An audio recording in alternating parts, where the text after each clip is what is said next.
All right, I'd like to call this meeting to order. Do you know David Corn? Finance Committee, He was on the start with the Pledge of Allegiance.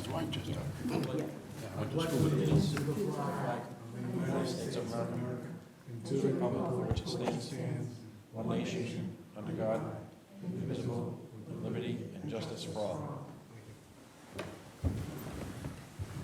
Oh, Dave. But when I read her For whole the purpose of the minutes, Adam Silver's not here and William Bowles is not here. Everybody else is in attendance. That said, we have a lot on the agenda today, but I'll let you kind of take the lead. Gary. So, thank you, Mr. Chairman. Tonight, this afternoon, we have we started the budget process meetings with the departments. I've met with the smaller departments and had the pleasure of having a couple of the members of the Finance Committee there to attend, and I thought that that was very helpful. I thought there were good questions asked, and obviously, this is the first time that we've done this with the Finance Committee, so hopefully that can continue in the future. So tonight, we have the Council on Aging, the clerk, Board of Health, I think he'll show up, and the library. Now, those are the departments that had requested to come to speak to you, any questions that needed to be asked. But we have additional budgets that I'll speak on the agenda. We also have the larger departments, which I'll go over with you after we meet with them, and scheduled dates for those, being the police, schools, and DPW. So we can take this in order of the packet. You have all this information in your packet. I will say that I know, I'll preface by saying this, that some of the information that was given to you by the departments, and I know that the template was requested, I feel that most of the department heads, some of the department heads did the best they could for the first time around. It may not be exactly in the format, and some of the information may still be lagging, but they had given me feedback on the forms, each individual ones, and what they thought about it. And I think that maybe some of the questions may be to them that are here, or to some of the questions on the information that could be missing or worked on. But I think that going forward, it's a start, it's a beginning. It may not be 100%, but I think that it gets them familiar with what maybe the Finance Committee is looking to engage in the future. Go ahead. So what I'm hearing then, I think, is some did it and some didn't. Well, some did it, and some did it to the ability that they thought was accurate, and then some, I don't want to say, they thought that the narrative and the information that they had given in prior years was sufficient. And so I guess we have to find a medium between that. We have to find, right, we have to find what they feel comfortable with and the information that we're actually requesting. Well, I mean, the most different thing and the most important thing is the isolation of projects that support the narrative of their objectives. And I don't, I'm just gonna, you don't have to respond to this, but I'm just gonna say that I don't know how you, not you, but I don't know how anybody can manage anything without having projects that have due dates, responsibilities, and metrics associated with them. So I just have to reiterate, we've been trying to do this for 3 years. But I would like to see it, I would like to see the form filled out the way we asked it to be filled out. That's all. I have to agree. Yeah, I have to agree with that. I agree. And the other thing I found was some of the people that use the form where it says for department, they didn't put what department. So you had to kind of read, like animal control is a prime example, where it says for department, it doesn't say anything. And they have to read and say, okay, this is for animal things. So kind of disappointed, but, you know, some of these presentations were very, very well done. I'll say that. But as far as information that was given to us in prior years, we have 2 new members. So they've never seen the information that we've seen. So, so I'm not sure how valid that argument is. But that said, when we get started and you decide what department you should listen to first. Well, we can call him, town clerk. Sarah? Good afternoon. I'm Sarah Haskell-Aruda. I'm the town clerk. I had requested to be here. I felt like you had some questions last year, and I was not invited, and I could have easily answered those questions. We would have had maybe less confusion. So I had requested to be present this year. So I'm really here to just answer if you have questions. Okay, well, So, okay. so how we did this last year was we went through the budget, and I can explain to you what recommendation John had made at the, one of the meetings that we had, and this wasn't specific to one budget, it was pretty much all the budgets, was had me go through, and where there were either substantial increases or increases that were, Yep. should be pointed out, I just put an arrow on the comment section, and you saw that on your packet. So maybe we can talk about those as we go along. But we'll start with the salaries first for the clerk. This is set by contract. Sarah has a contract with. I have a contract. I'm an elected official. Oh, elected, correct. And She's so the town clerk sets the salary that is then presented as its own article at town meeting, and it is approved by town meeting. This is a reflection of what other department heads receive that are part of a steelworkers union. And they were receiving a 1.5 cost of living, in addition to a step increase if you've been here for less than 10 years. And so that's what you see as a reflection there. So Sarah wanted to come before us because last year, as she mentioned, there was maybe some confusion at town meeting as far as how her salaries derived.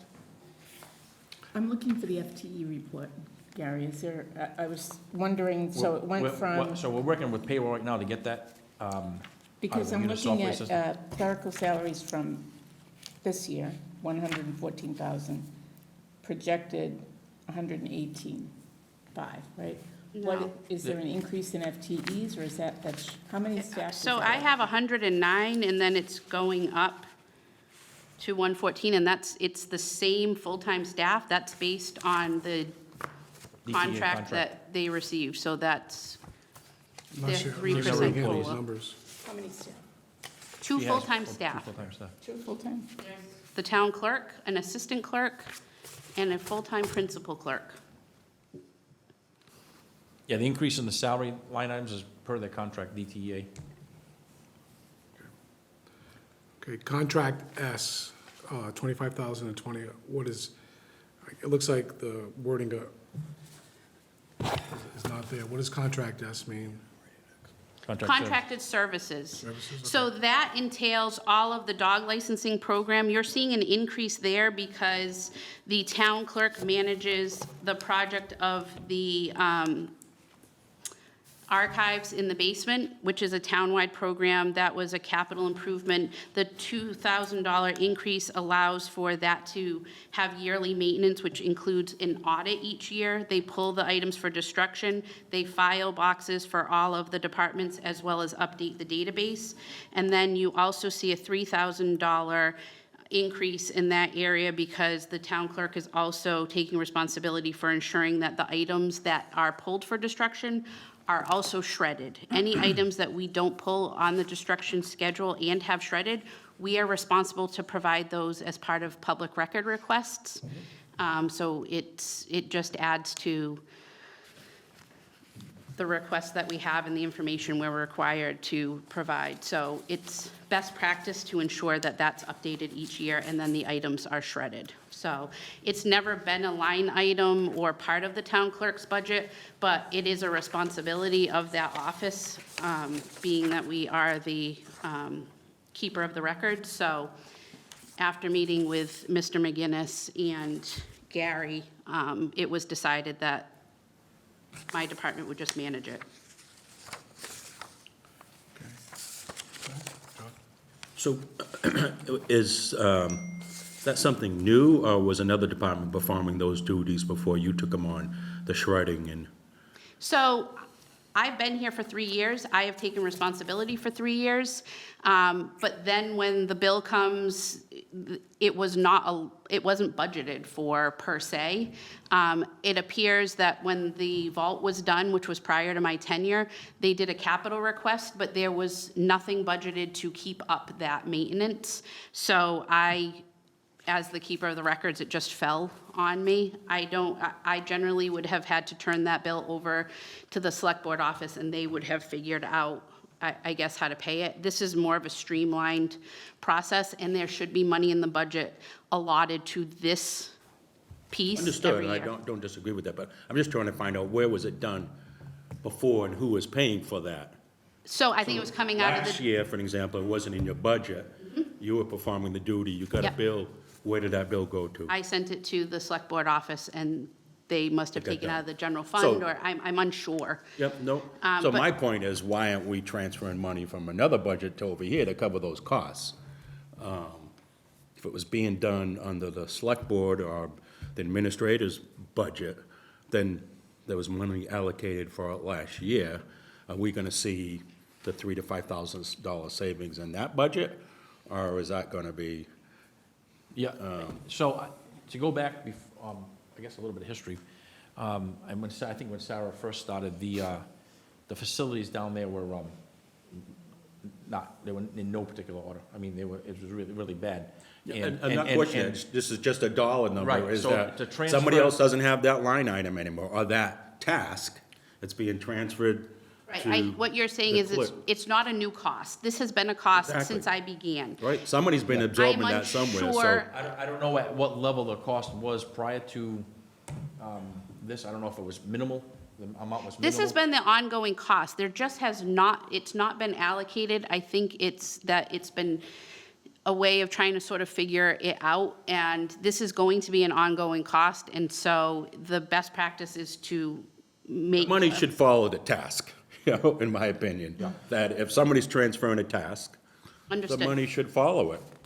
You know, she shouldn't have to increase her budget, So- ask for an so increase. we haven't- That right. money was being consumed last year Somewhere. somewhere, that should follow the task, We in my opinion. I don't We know if the haven't rest of the done board. the administrator's budget yet. We can look at that to see if the Well, it should additional come off funds are in there, administrator, and yeah. they should be transferred over to Sarah's budget. Yep.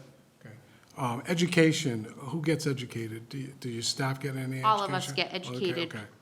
One or up to 3 of us attend up to 3 conferences per year, and there are a number of full-day trainings throughout the year, especially in a year where we have 4 elections. There are lots of requirements regarding state elections, local elections, and making sure they're all done free and fairly, and so there's a lot of education that goes along with that, in addition to all of the other areas of things that the town clerk's office covers. We use that education to make sure that we're up to the minute and with best practices, updates in laws and things like that. Sarah, there's a charge for that education? Absolutely. Who charges that, the state or? So all of the things that are like conferences are through the Massachusetts Town Clerks Association. So they're having professionals come in to do the trainings, and they're being compensated. Facilities, I'm sure there's a rental cost, there's a fee to feed us, there's a lodging fee, all of those types of things. Okay. Do we want to talk about the election? Okay, Registration? everybody okay with that? I have, Go ahead, Brian. if I may, Sarah. You have 4 department objectives, and I presume the vast majority of the money and the salaries that you listed here go to support you achieving those objectives. The salary, Well, Does yes, not the go- salaries of people that work for you.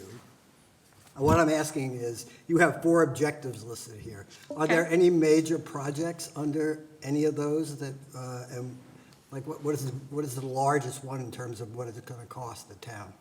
so I shared this in that narrative Okay, but with it's you. not, okay, I haven't read the narrative. Okay, so. I was hoping to I get it. spent a lot of time on that. Well, I excuse hear me, that, I you- was- but I excuse- wanted to make sure that I shared that information. So that is absolutely part of it, in addition to our objectives.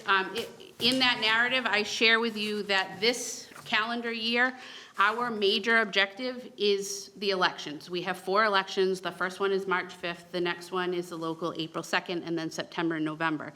So during this current time, probably until mid-April, the 90% of our time is spent doing that. That costs, there's a cost to the town to do a town election and a minimal cost for state elections. There's a large reimbursement. I do an audit for every state election, and the town is reimbursed for a number of things, including early voting, vote by mail, early voting hours, so between 7 a.m. and 10 a.m., it's a funded mandate. I believe in 2022, for those midterm elections, that was a $17,000 reimbursement. So that would be our priority at the moment. As far as my objectives for preserving and archiving documents, in my narrative, I talk about the fact that CPC had given us a grant to do some work that we did, so that was a cost to CPC, but not to the town, and all of the labor, except for refurbishing some items, were in-kind services from the town clerk's office. We would, and next year, we would be looking to digitize many of our records, and again, in that narrative, I share with you that I think that the town reports would be a priority to digitize. That seems to be what most people come to us looking for information, tends to be in that, in the town report. So that would allow people, residents, if they were online and digitized, to access that information anytime, not just when we're open. There's absolutely going to be a cost to that. That, again, would be something that we researched as far as grants, as far as CPC, possibly a capital request. We have a very small line item for records preservation, so we would be using those types of things to work towards digitization. A lot of our archival funds are spent because we do register all deaths, births, and marriages here in Dartmouth, and we are required to store those at an archival quality level, so we use funds for that. We are always continuing to streamline processes to the town clerk's office. I share in that narrative how we've made a whole variety of improvements that have been at no cost to the town. You can request vitals online now through a system that the town already had. All business certificates are done online through a program the town already had. The dog program that's now online, I already budget for that, so that's not an increased cost to the town. Okay, yeah, I just, you have, all right, I just, obviously, you know, you got 4 elections this year, that's why the cost's gone up. If something happened to you, would your assistant be able to run those elections? You would. She would, okay. Okay. Sarah, it may seem like we're giving you a hard time, and we're not. Nope, The- I don't the feel issue that we at have- all, but no, I so feel like I have a lot of information, so I appreciate you asking and not making As a assumptions. finance committee, we are charged with putting this budget information into a kind of like bite size for the town meeting members so that they can see how, and I think Brian's point is, we see this, we see the budget that was proposed. I did read the narrative, it's a very good narrative. The issue is, how do they connect? So there isn't, for example, on this budget page, why did this go up? Why did this go down? What project is this? What was completed? And one of the things we hear from people a lot of times in town meeting is, well, what did they do this year? What projects were completed with this budget? We want to be able to tell people what that is, and it's hard to do if we don't have a connection between what you've written and the budget. So that's one of the reasons that we're looking for. I think the narrative did address those things, though. I'm sorry that that wasn't clear to you, because I do think it does address the areas in which it went up. It talks about how the cost of postage has continued to go up. The mandates by the state for vote by mail and such have increased, and so there's a requirement. How much did that increase the budget, the vote by mail, please? I don't know a number. I mean, it's. 6,500, That's the question that I'd be asking. We know about So- postage. There are some things, like the contracts, those are self-explanatory. We know, where that comes from. But you've done some projects, because I've seen at select board meetings you've talked about, I remember a couple of years ago, the dog licensing program. So how do those things Narrative, connect? though. So I guess I'm trying to understand, I thought that I had addressed those in here, so that's the part that I feel a little bit confused about. So, Sarah, part of this is not an examination of I gotcha because you spent too much money or anything. Part of it, not you particularly, just the whole, everybody that comes before us. It's to see how the projects that support your objectives, if they're being executed on an effective and efficient manner, and whether or not you're being funded at the right level to achieve your objectives. That's basically what it's all about. So the point of trying to format this stuff out, with part of it being a narrative, but the other part, looking at all the pieces that support you reaching your objectives, we have to be able to look across all departments and look the same way. It's a lot easier to do it by project if they represent, say, 20% of your project represent 80% of your expenditure. So, So what we need to do, sorry, I'll be quiet after this, is be able to see across departments in the same format, so that we can handle this information, understand it, and make recommendations to town meeting. That's all it is. Okay. I understand your objective. I feel, you didn't read my narrative, so I feel like that was addressed in there. In addition, the sheets, which I believe you get the sheets, which would show you each of the areas in which there was an increase, and then those would be accounted for based on the narrative. Maybe I should have done it differently. I thought I followed Well, just the so you have a outline little that you background. presented. Just so you have a little background, we've been asking the town administration to standardize formats for the last 3 years or more, and on budgets from everybody. And this year, they said they were going to do it. Okay. And they haven't. All right. So what I would say about your asking the forms that you gave, just a little feedback, if you made it a fillable form, you might get more of what you're looking at. It did not seem clear to me that you weren't looking for a narrative. And I Okay. followed that, This- and this then was a- it didn't say, this- you know, under each heading, do this. This- So if it was presented in a little bit, So I took the I document. take, I gotta let end- me- I let gotta me end finish this. my point, Okay, Mr. Chairman. okay. I take your point, but that was all explained to the town administration. And if they were supposed to be able to spread this out across all departments and ask people to fill out these specific forms. That's all I have to say. Your narrative was very good, you know, I have to say that. In your capital requests, you're looking for these high-speed tabulators to count the votes faster. Down the line, have you ever thought about in the town meeting, having the automated? That's not within the purview of what I do. That would have to be the moderator would have to agree to do that That's and not study part of that. your- Okay. All I'd be right, more than happy to assist in that, and I believe, Terry, that you've spoken with the moderator about that, but that would be her decision. I don't have the ability to make that choice well, for town meeting. I don't know if the moderator can put in for a capital request, that's the only thing. Well, there's a budget, and they could request, and the issue is it's not in the charter right now, so it's being discussed, Okay. and as the charter gets revised at some point. But back to this process, so there's several columns here, Gary. Is the increase 8.7? You're talking about the munis report? Town clerk, it looks to me, so I took 273,889, is that the actual budget for this year? This is actual, original, revised. revised, actual, projection, I'm not sure which is which. So this is the budget here, 2024. 297 versus, No, that's the 280. request. The- 280. So this is the total request from the department.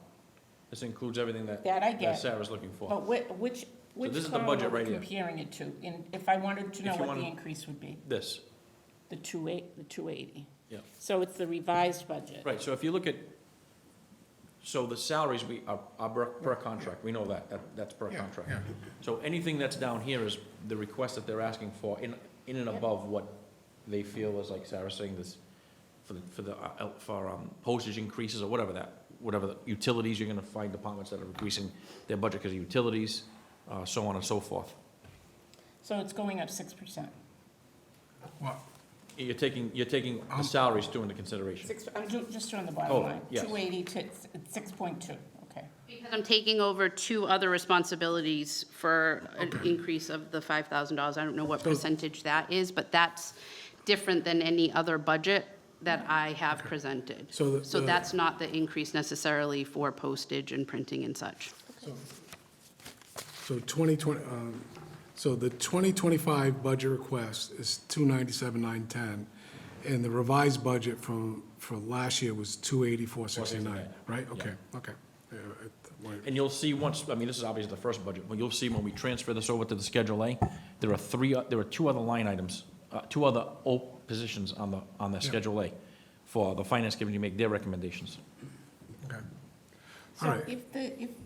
I'm just trying to understand this sheet. So the original budget was 273,889. Then it was revised to 280, 469. Then the actual. And the actual is what the actual is date, running today. It's only to right. date. Or whenever And we then- ran this report, whatever the date that was. And then the 273,889 is the projection. Why wouldn't the projection be 280? Because, so the projection number, we don't even use in Munis. We're concerned with what the actual number is. Okay, So so when I'm we gonna run the cross that budgets, off. when we run the budgets in Munis, we want to make sure, like, let's say we're in January, December, we're 50% on the expense side. We want to make sure that they have not spent more than 50% of the budget, so it's dropping that into this report. That's what it's doing. Thank you. All right, any More of other a tracking questions? than anything else. Because I want to move on, Yeah, okay? elections, quick, want to do elections? Well, I think we already talked about elections. Oh, okay. We're having one, or 2 or 3 or 4. 5, I think she said. We're not doing 5, thank You're you doing 4. anyway. We're not going to do that override. I mean, what I will say, though, is maybe having this in a more digestible format would be helpful, because it's, if you're having trouble with that piece, it's hard to compare and contrast whether I write a narrative or not. I don't know if there's a more digestible way for this to be presented. Yeah, I think some of these questions are for administration and not necessarily Sarah, so we'll have to come back to that. Okay, thank you. Thank you. Thank you, Sarah. Thank you. It was good that you came. Thank Yes, thank you. Thank you for your time. All right, so we're going to libraries now? Yeah, we're going to the library. Now, we've completely put the new librarian in fear for,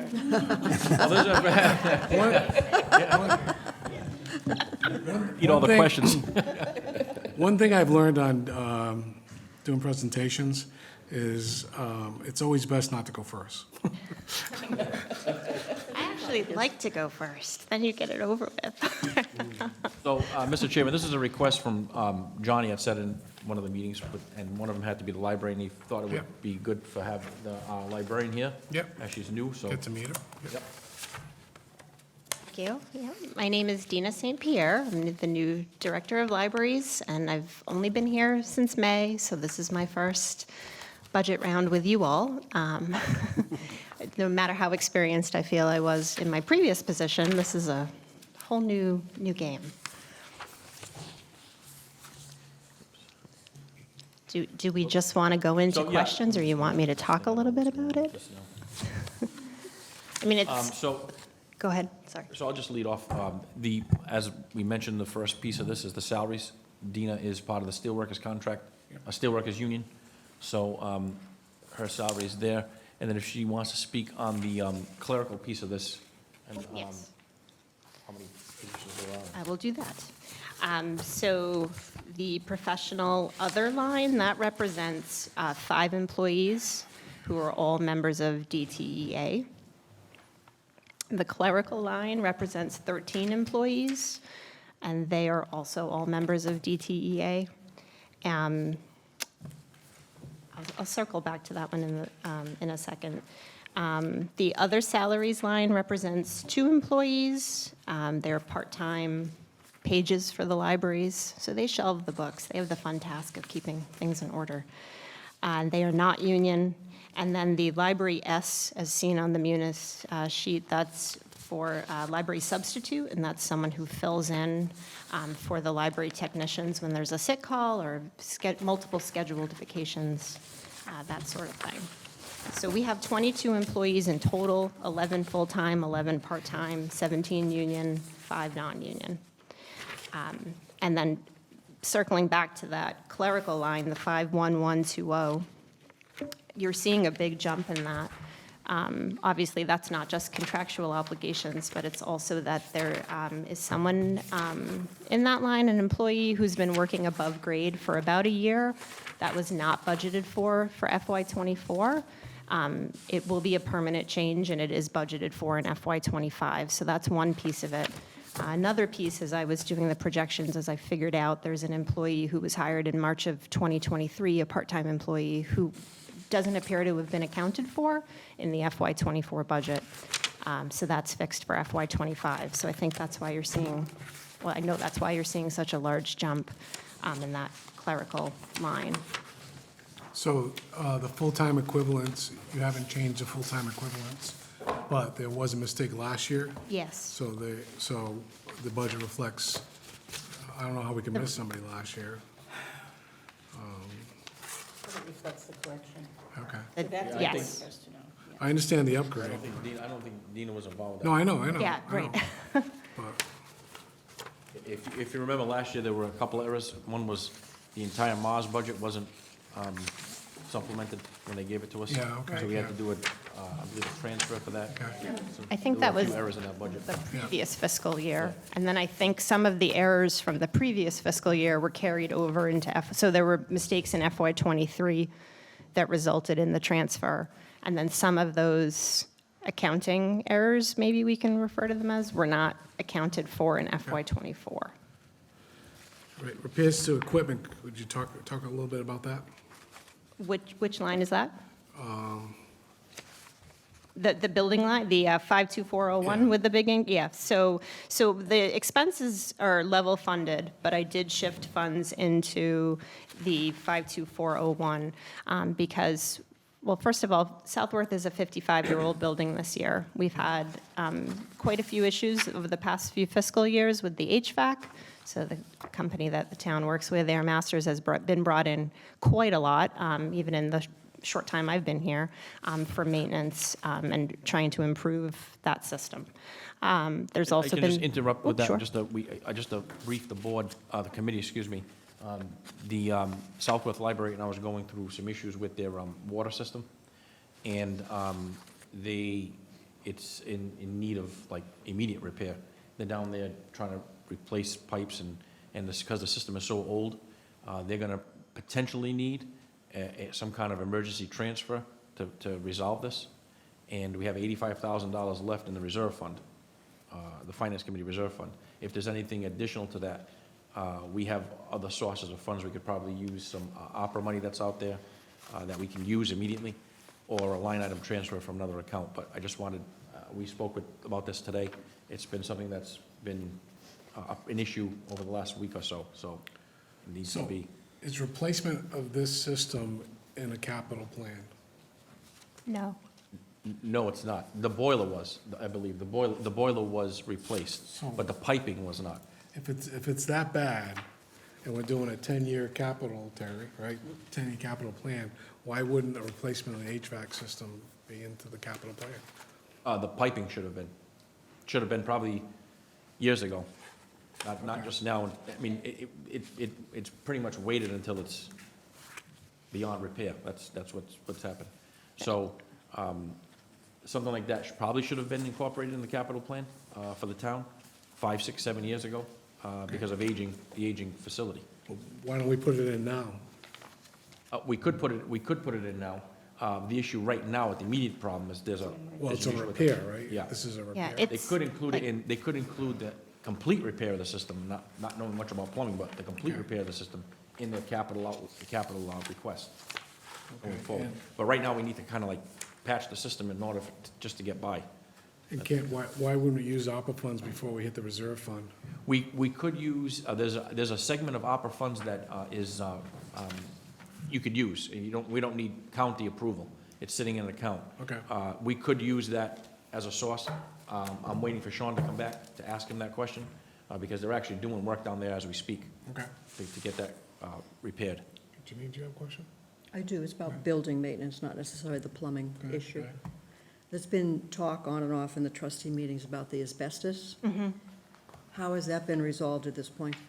It has not been resolved yet. I've been working with Chris Vitale. We've been discussing what, because we have 3 articles pertaining, like old articles, 2015, 2018, with money for asbestos removal, and the projects just were never scheduled. So that money was put aside somewhere? It's in the, Asbestos removal? Yep. I know it was in town meeting, I remember. was an article. yeah, three separate articles. And so Chris Vitale and I have been reviewing that because we can't find any studies that support, like, who said that it was going to cost $35,000? Like, why did we ask town meeting for a $35,000 article? It was 35,000? I One don't of them is remember, honestly. I 35. remember the town meeting, but not the amount. One of them is 35, one of them is 34, and then there's a third article because one of the articles pertains to the floor on the lower level of Southworth Library, and so the third article is to replace the floor once the tiles were taken up. So 2 of them support asbestos remediation, and one of them is to replace the floors. But because we can't find any studies, my Board of Trustees is very reluctant to move forward with asbestos removal. Like, do we need to remove the tiles and, and the floor? Like, who advised that this needs to happen? And so we're looking into having another study done that would support whether or not we need those funds. Can the funds be turned back to the town? But in the meantime, along with what Gary was just mentioning with the pipe issue, that's been an issue now for about 3 weeks at Southworth. It started with a very small leak that then, as we were shifting tile, not we, meaning me, but as they were shifting tiles, Tim Lancaster and his crew, they discovered that the pipes are literally crumbling at Southworth. They were patched numerous times, and some of them were wrapped with asbestos insulation. So we had a company in on Monday to remove that, and we were able to use some of the money from one of those articles to be able to pay for that process on Monday. So I just want to be clear, because I'd Yes. love to see this in the meeting minutes. We had 3 articles at town meeting that were voted on to put money towards the library for asbestos removal.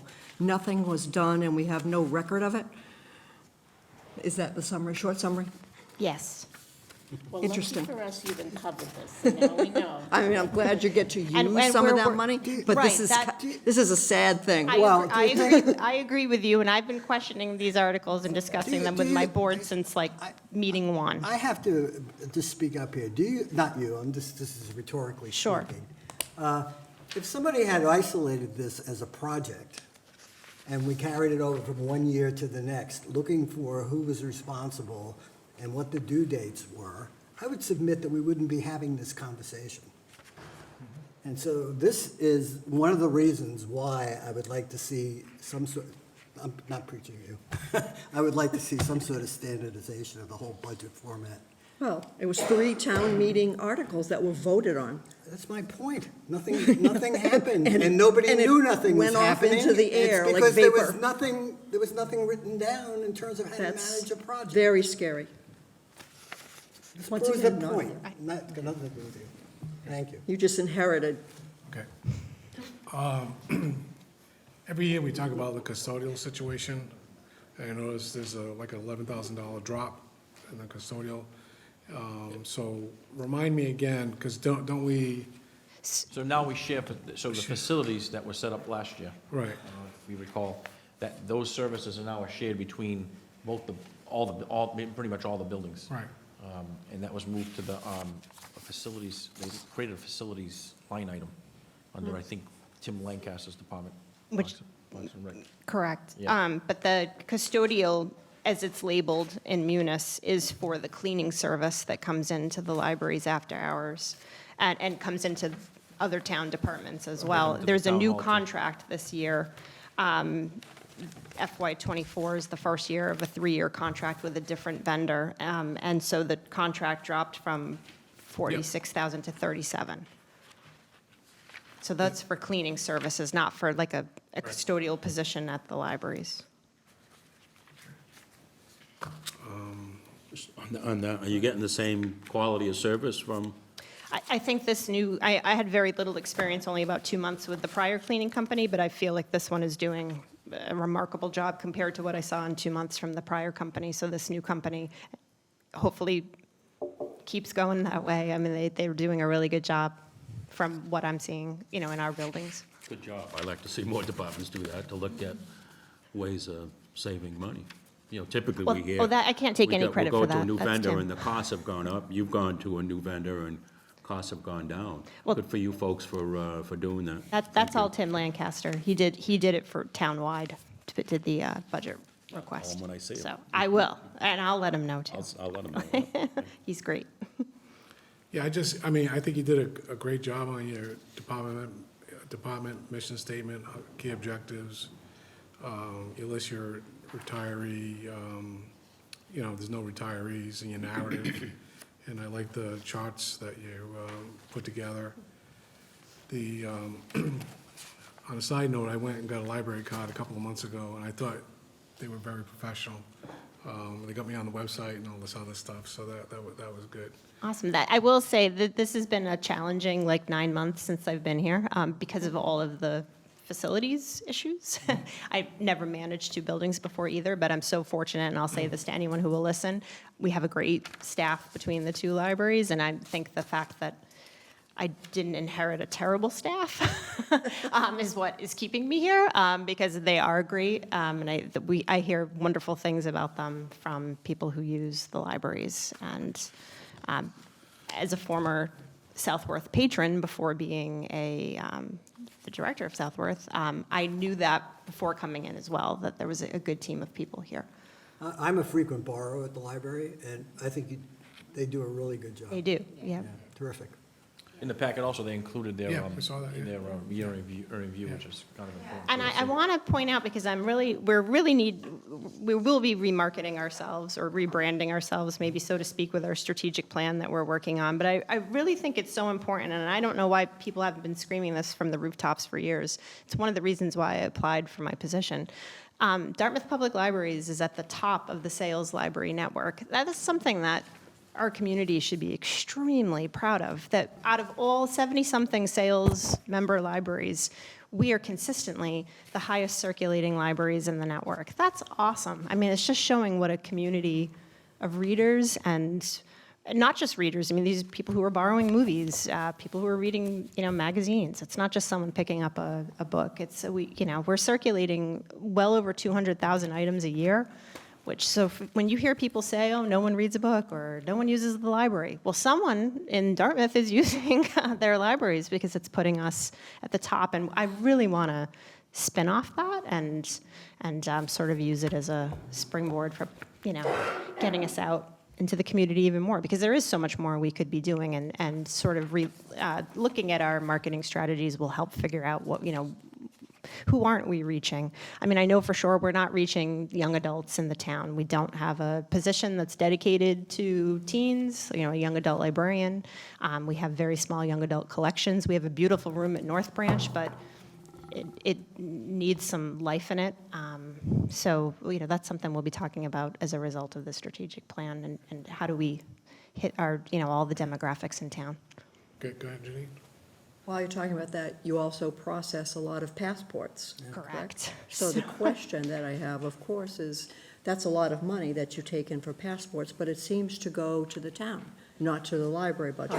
Is that correct? That is correct. So Why is last year, we processed, it was over 1,300 passport applications. It's a $35 processing fee, so over $47,000 was turned into the general fund. Yet, we're paying for passport postage as a line item in our expenses. So and that's something Gary and I have spoken about, and we're Yeah. going to address that for next fiscal year, so we can any fee correct or that. any fee that the town produces, unless it's considered a revolving fund, goes to general fund operations. So the revenue comes into the general fund operation, then we budget the expense from the budget. So like a passport fee, that would come into the general fund. Right, the except only way- that she bears some of that expense, apparently. Yeah, the only way that we would get around that is we'd have to set up or a revolving fund that would, like we do with like other forms of I just revenue have that we one take in. question. the water situation in North Branch, has that been resolved? North Branch is being really good right now. So North Branch is on really good behavior. Southworth is, was, I think, a little jealous of all the attention North Branch got, so now Yeah, I'm talking about Southworth. in the basement. Correct. Yeah, Yep, nope, that is not okay, a good. problem anymore, knock on wood. Every time I say something isn't a problem, it ends up being a problem, so.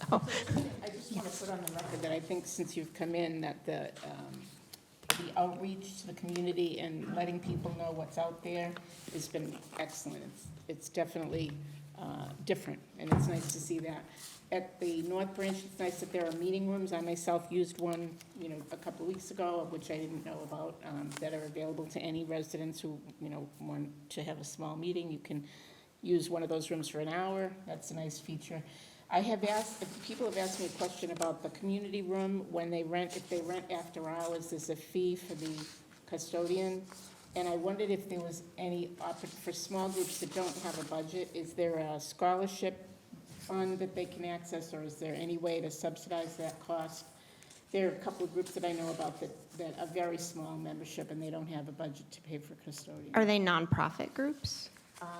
Well, I don't think they're officially nonprofit. Okay, Yeah. because we actually, in the time that I've been here, we haven't charged anyone for after-hours use for custodian fees, so we haven't actually done that. I think, Two groups that I know who wanted to didn't make the reservation because they knew that that was going to be the cost and they didn't have the funds. so I encourage them to reach out to us anyway, so that we can talk about that, Okay. because there could be some wiggle room in that. I think that was written into the policy, which I didn't write, and we're reviewing our policies, but I think it was written in so that a group wouldn't come in with like 75 people and, fully catered, and then leave all their garbage there, and then we're closed for 2 days because they used it on a Thursday night, and we don't reopen until Saturday, and we have no one going in the building to clean that up. So I imagine that's why it was put in as more of a safety net. However, there's always some wiggle room with that, and so they should certainly reach out, and we can at least figure out, because especially for a small group, I don't anticipate that we would be pass that on. actually Thanks. charging. Thank you. Any more questions? No? Okay, thank you. Thank you. Thank you all very much.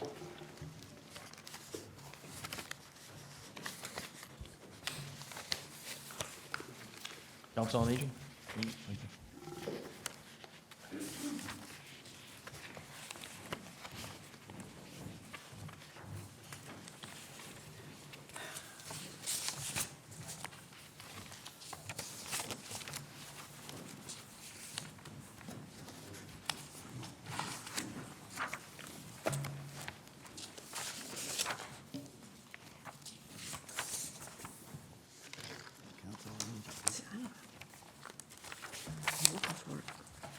I gotta find it first. In this packet, by the way, Gary, is Council on Aging. Okay, let me see.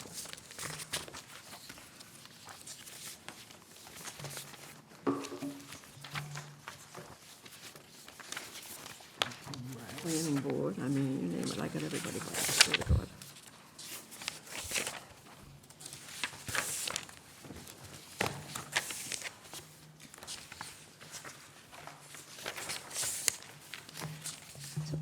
I do have, hi, I'm sorry, Amy DePietro, Dartmouth Council on Aging.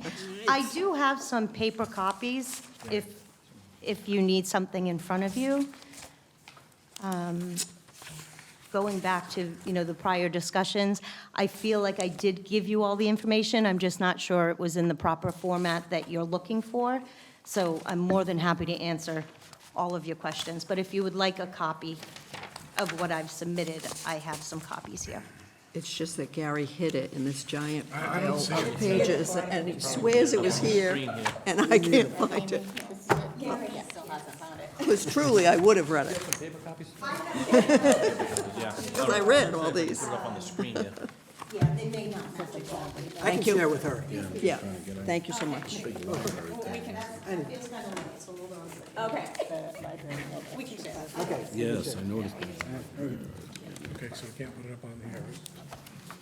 Nope, I've got it, yep. Yeah, we can share. Share. Share. I need to see it. Okay, all right. I didn't read it because I never got it. He's got it at the bottom of the pile. All right.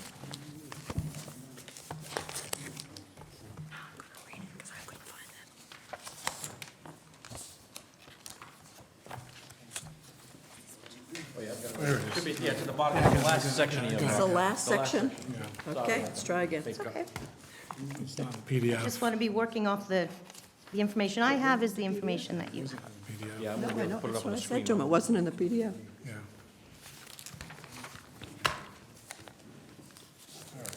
Okay, so the first, as we've mentioned in the past, Amy's salary is at the top. She's part of the Steelworkers Union. And did you want to go over the clerical, Amy? So, again, my salary is part of the Steelworkers Union. The clerical salary is the Assistant Director position, which is part of the DTEA. And then we have the COA Coordinators positions, which comprise the Program Coordinator as well as the Outreach Coordinator, both 35-hour positions. And then we have under Outreach/R, that's actually the receptionist, 2 part-time receptionist positions. Sure, okay. Longevity is for both my position as well as the Assistant Director position.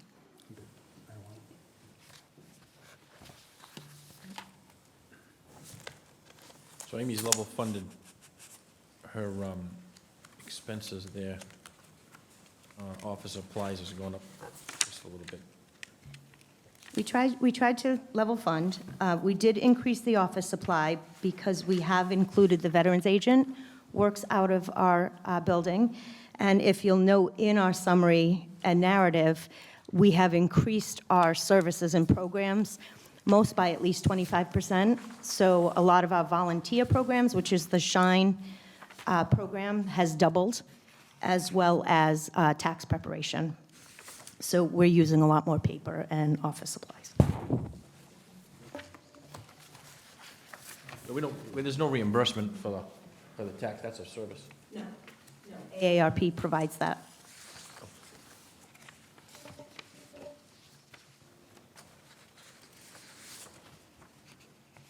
Bob, Go ahead, John. same question I had for Sarah. You mentioned you took on a new task, or a new expense because of the veterans officer. What's his title, veterans agent? Veteran Service Agent. Is working in your building now where he worked. He has a budget. I don't have it in front of me at the moment.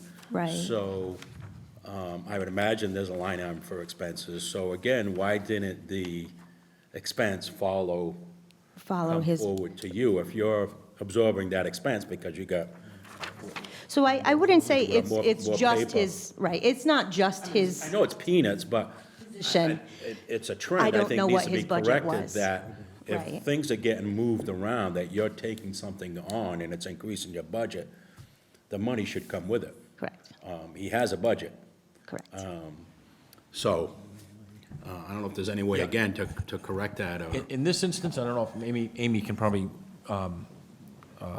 clarify a little bit more, but, and we don't have Matt, who's the veterans agent, and is it mainly because we're still providing the service, Matt still needs those expenses to, I mean, I don't know how the logistics are down there, does he still need I to? really can't speak for his budget. Yeah. I know his budget is contingent on state regulations.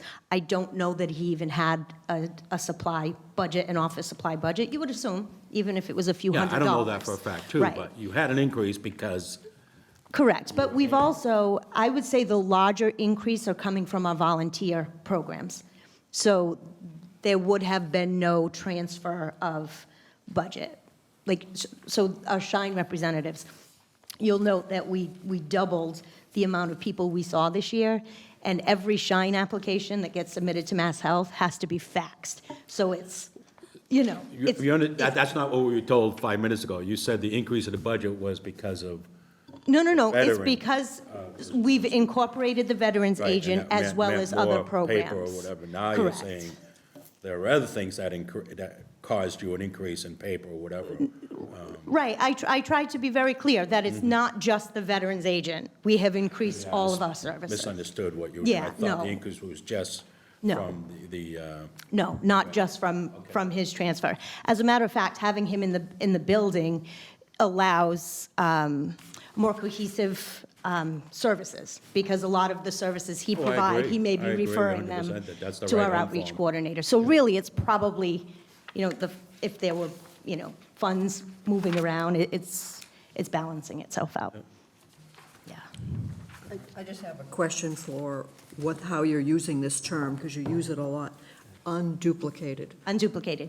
So unduplicated would be each individual person that's walking through the door. So right now, there are 6 unduplicated Dartmouth residents at this table. You may partake in 5 programs a day. So your duplicated services would be 5 for your one person. Do you understand? Kind Is of. that clear? Yeah, I mean, I kind of get it, it's just the way it's listed in here. It seems like everything's unduplicated, that's what I'm trying This is to... unduplicated, I'm trying to Maybe a different chart. inform Not saying you have to do a chart for us. No, I know. So this is basically off the report that I send to the state, because we also have formula funds that we use for our programming.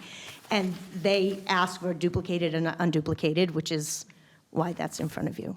But it's specifically pointing out one single person as opposed to how many units of service Okay. we're providing. And I also want to mention the cleaning services, which we do have a line item under custodial. The cleaning contract this year, wonderful. So just, if you're mentioning that to Tim or to anybody. Lancaster's credit. Yeah. Absolutely. Yeah, really Yeah, good. they are phenomenal. Yep. Go ahead. As a general comment, this looks way different than the other budgets. Yeah. Just It always does. not trying to be, but and I it's very feel- confusing. We have streamlined it as much as we can, especially under the salaries. In the past, I've stood before you, and the receptionist position was mixed in with the outreach, and we're always moving money from one account to another, but we also operate with, what you don't see here is what the town is not spending, but the amount of funds that we're using to provide direct service to the community. We have a state formula grant, which comes in, it's based per person, so per senior, per person over the age of 60, based on, this year it's on the 2020 census.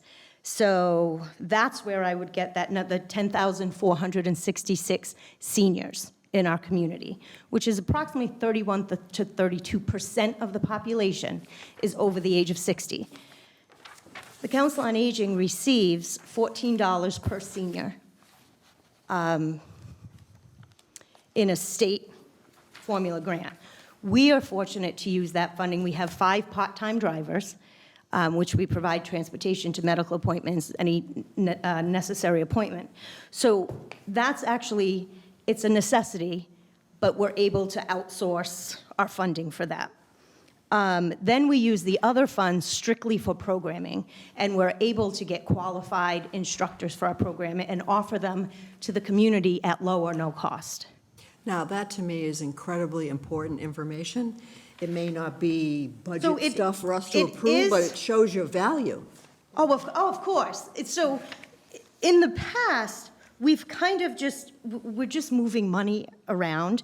We also apply for every grant we possibly can. We also have another driver that we pay for through a Title III grant, which is federal funding. We receive $8,000 a year through that. So we're constantly seeking funds. The Council on Aging and the Maria Connor Center for Active Living, we have grown exponentially in the last 10 years. The level of service that we provide is really a testament to the staff that we have. And our programs, we just continue to increase with feedback from the community. In the past, I've had questions from this board, are you servicing Dartmouth residents directly? Because Council on Aging's are community-based. So last January, we kind of changed our tactic, and for all of our programs, we allow Dartmouth residents the first 5 days to sign up, because most of our programs do fill up immediately, even if we have a 100 people, which is not an exaggeration, for one program, it's filling up within, on some months, 2 hours. But, so now we're really, focused on the Dartmouth resident, making sure that they have the ability to sign up first. And that's worked very well, I think. Amy, I'm just going to Yes. ask you if you could give me some explanation. Sure. In 2023, under COA coordinator, it Yes. says 48,397. Yes. And then revised budget, so that's this year, 104,148. And request, 158,200. Okay. Could you tell the story about? I absolutely can. So, and I just want to make sure I'm clear and that I'm clear on this, and I believe it's in this line item. Bob just showed me what you handed out in terms of the request for staff, but I'm trying to understand, because when you say you move money around, I know you're trying to provide services, but it seems like every year there's been a request for an increase in staff, and I'm trying to follow that story from Sure, the beginning. sure. So last year, and I think this is in that line item, we were, at town meeting, we were approved for another part-time receptionist. So we now have 2 part-time receptionists. It wasn't budgeted, and I just realized that maybe 2 months ago. So that 16,000 is put into fiscal '25. That's a position that's already been in place since July 1. I'm confused, sorry. It was approved at town meeting, and it wasn't budgeted? It wasn't budgeted. Wow, sorry. Yeah. I- There had to be a funding source. Yeah. So, Let me just take a step back. yeah, Throughout my years, the Council on Aging has always been one of the more complicated department presentations because of the grants and all that, and moving custodial people and all that stuff. And, I've always been supportive of Council on Aging because I think we have an aging population. So I say that to the schools, so I gotta say it on this side too, that, I think we need more resources there. But, when you look at the format, I don't wanna sound like Brian, but if you look at the format that we asked You for, sounded like this Brian. isn't even close, this isn't even close. So was that communicated to you? so are we talking about this format that's on the screen? I'm not talking about Eunice. The Eunice- actual format of the information No, that you're no. looking for? Yeah, the So we- goals, your projects, Yes, so we did, yes, the email came with your forms and your list. So my question is, it will take me a day. I can transfer all the information, because like I said, I have all the information. Is that the exact format you want? However, I'm not quite sure how to take my information and put it into the format you're requesting. So even just the first, and I don't know that I have it in front of me, I do. The review of prior year budget performance. Now, do you want that in, do you want me to write it out? Or this is what I have attached, which is a list of our COA expenses, which shows you exactly, I mean, sorry, yeah. I don't want to spend much time on this, but it says a written explanation of last year's budget versus actual year-to-date and estimated spend till year-end, highlighting variances and how they or are being addressed, including in this section, accomplishments, significant budget items, and trends. Okay. And similarly, the instructions for all of the, I'm not criticizing, I'm just saying, No, I understand. the instructions on how to do it are there. So my question is, this is all that information, I need- which we have detailed monthly what our expenses are, and it shows, our But if you get further expenses. into the form, it makes allowance for those sheets to be just tucked in. So that would be my question. I wasn't even sure how I would, attach this. Like, could we have a section where we can put an attachment to Well, your the idea form? of doing it was broached with the town administration, like I said, 3 years ago. Right. And we had plenty of times to talk about, with them, to talk about how these forms should be filled out. And I thought there was no question about how they should be filled out. And we assumed, since you guys, not you in particular, but everybody Sure. submits their budgets back, that this would not have been an issue at this time, but I guess it is. I think meeting with the departments and maybe some of the people you saw here tonight, the department heads tonight, there may be a level of, they just don't know how to get numbers into words, I mean, and incorporate that. So maybe that's something we need to outreach with them, more outreach, getting that information that people are, and this is only my opinion, people are good with numbers and people are good with verbiage. I think it's combining those into a report that's important. Sorry, but what you're talking about, what you just went through, would be a narrative that is supported by the numbers, and then you could come back and say, these are how the numbers support the narrative, and these are the main projects that support our objectives, and this is, we're doing well in a particular project, maybe we need more funding in another project, or we're not doing well, and these are the reasons why, and Right. that's what we're here to hear, that's what we're here for, so that we Sure. can support you better. So to speak on the Council on Aging and to talk about, I mean, you had talked about isolation of projects. I made some notes, due dates, responsibilities. Honestly, the budget we're requesting is basically to operate the building and to staff the building. So if you- So sorry. do you want, Don't- we have projects, and obviously. The idea was to say, let's say, you have $100 to spend, all right? I'm taking time from other people, I really shouldn't be doing this, nobody covered it. So if you have $100 to spend, and you have two projects that represent where most of your people work most of the time, and let's say those two projects account for $70 of that 100 you have to spend, that's enough. Okay. The other $30 go to like little piddling things that don't really they're not gonna impact the town or the services that you provide, if they're not spent wisely or whatever. But the $70 that represent the people that you serve, those are the ones we wanna find out if you're serving effectively and Right. efficiently. And if you're not, how can we help you serve those people better? So I understand what you're saying. I'm not sure, and this is what Gary was saying, is when I speak with people on the finance committee, it's about the numbers. You want to know the numbers.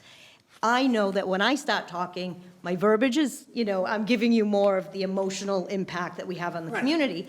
I have the numbers to show that. I know when I start writing a narrative, I'm leaning more towards the narrative of it, and I feel like I'm getting away from the numbers. The narrative backs up the numbers, and the numbers speak for themselves based on the narrative. Okay, That's the way I would approach it. okay.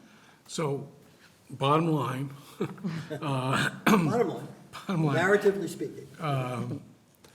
so your request is 488,915, and your revised budget last year was 386,239. 26%. Okay, so, Well, those numbers, Gary, have my request, correct? The 488, because that's what's on my narrative. So I do have two requests for positions, a full-time position and a full-time outreach coordinator and a part-time program assistant. That was added in that request. So I apologize where this gets confusing again, because in my summary, you'll see the budget request. The total request is $488,000.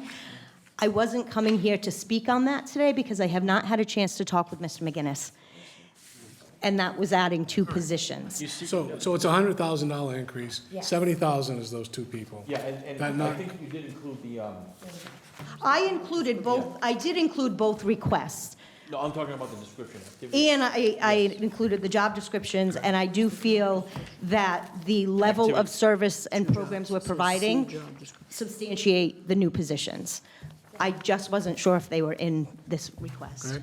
I think just to streamline what everybody is saying here, is that when there's a huge increase like that of the 100,000, you can just really kind of focus in and say, this is why it's increasing so much, this is why we need this money, and I think that that's really good for the public to understand. Just while I have a minute of your time, and I know that you may not have had this in front of you, can you just take a quick peek at that? This is in my summary, and this is outlining that request. Okay. Yeah, Okay. no, that's great, Just, but, just so we're not having these conversations every Well, year. the And point, I the point of understand, the form is if everybody did the form the same way, Yeah, right. we would not be having these sort of conversations. It would be clear. That's the only. Yeah, no, and you did, you had it. Yeah, right, Yeah. so you have it there. So I have- if you had that's put what I'm in there, saying. I'm hiring 2 new people, with someplace in that so- form, and that's, in my narrative, is where most of the expense is coming, that's different from last Yeah. year. We would have had a 5-minute conversation. It would have been, yeah, okay. What were the two, activity assistant, and what was the other one, Amy? outreach. Oh, okay, yeah, it's in the, Yeah. Yeah, Well, no, let seriously, me- if they just came in with that. let me kind of bring this it would to be an much end. clearer for everybody to understand.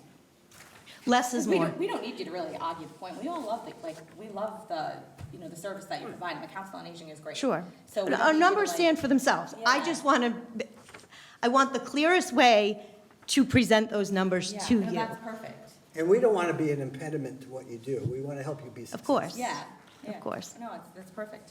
So let's, first of all, we didn't get it in ahead of time. So we kind of had to wing looking at it, right? Yeah, we didn't see it. you get us in the packet? Yeah, it's in the back over here, but it wasn't in the PDF, right?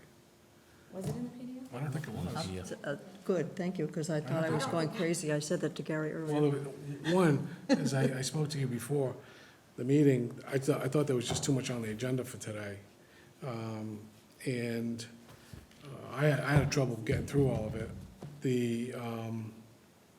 So I don't know, it comes down to there's a $100,000 increase, 70,000 is two people. Do we want to have Amy go back and put it in the format we want, or do we just want to leave it as is? I mean, that's, That 100,000 does not include benefits, et cetera? Well, the position is the salaries. yeah, the salary, yeah. Correct, but there's additional costs that are associated with adding 2 positions. Am I wrong? But that goes into the It'd be different health, budget. it'd be That goes health into insurance. the Consideration. Yeah, no, One is a part-time position. yeah.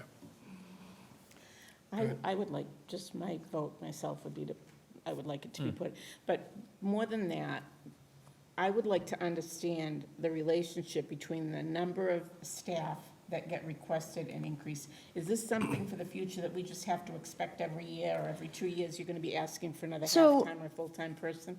So this is, right now, we have 4 full-time positions. We have the director, the assistant director, the program coordinator, and the outreach coordinator. Those are our 4 core positions. We have always had those positions. Right. We had the director, we had she was the administrative assistant, so we got rid of that program, that position, and that position became the assistant director. And then we had outreach and the program coordinator. When I started, I was the outreach coordinator, so that's going back 14 years ago. It was a part-time, grant-funded position.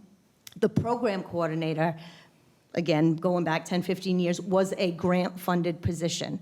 So we have always had these 4 positions. We haven't increased our staffing, but the town has picked up the salaries for the staffs. Yes, have been discontinued. Well, we're now able to use our grant funding for programs, which is how we have the robust programming that we have.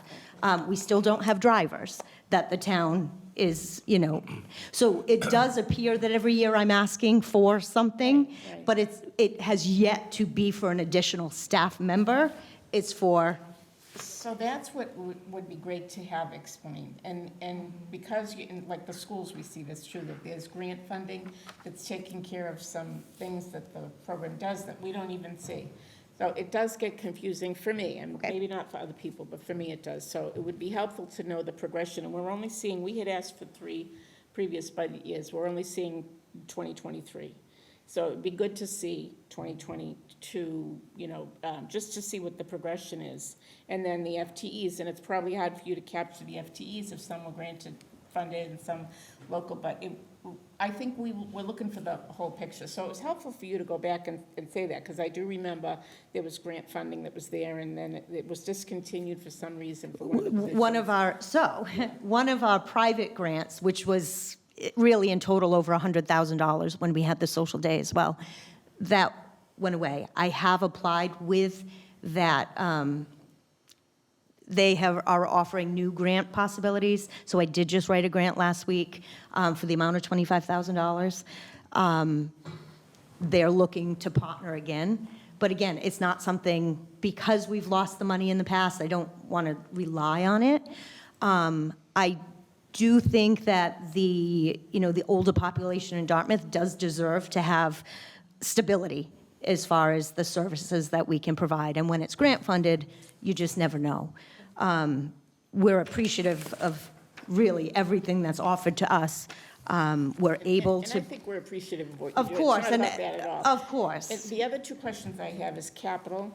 Is there, Okay, so I don't have any capital requests at this moment because we just started a master plan study.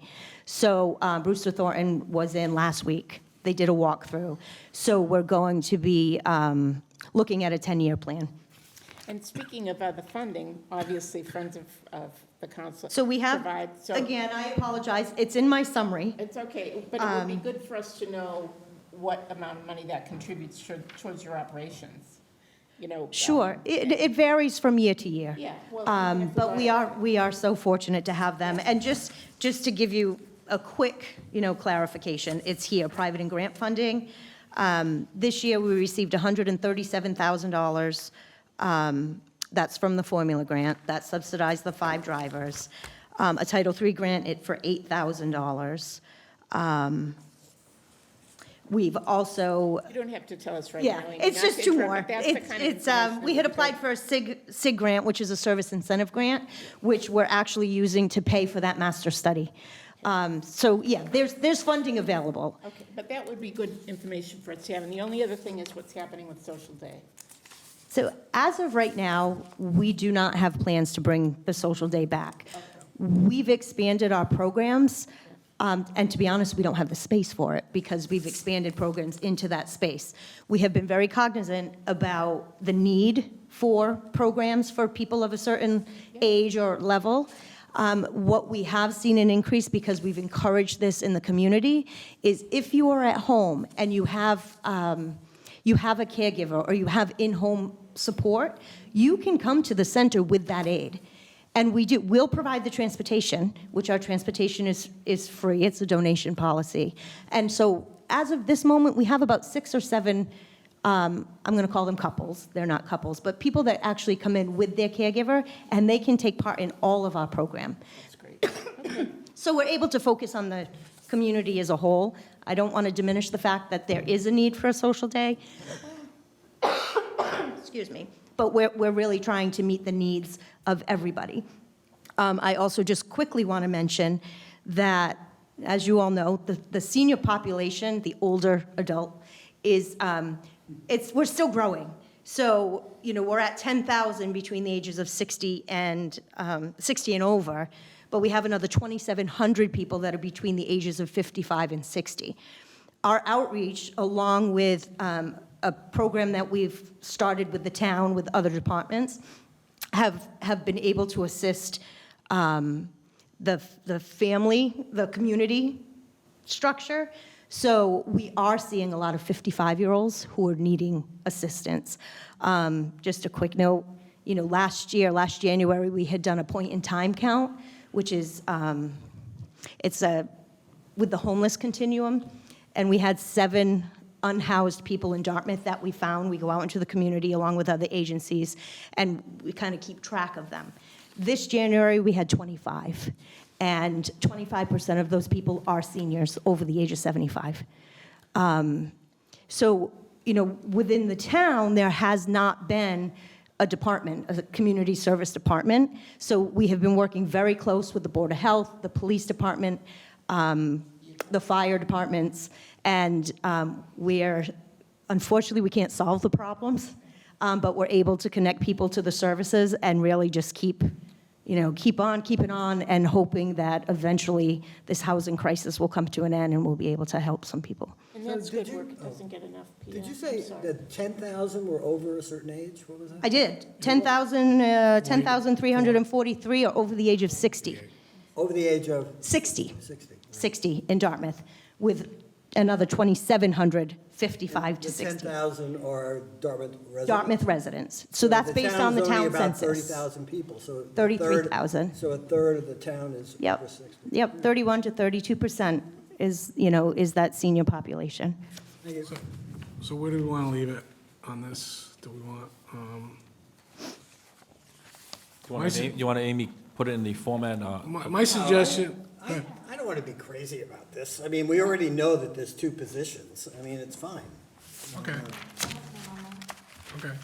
But it sounds like you have to justify those positions with the town administrator, is that correct? You haven't done that yet? So I have not, we have been, we've been speaking about the need for this over the past year. I did not get a chance to meet with him this week, and I just don't want to feel like I'm stepping over, who I'm reporting to by, so I would like to have that conversation with him. Again, the numbers justify the need, in my opinion. And hopefully, next year, we will, we'll be able to say, status quo, but I can't make any promises.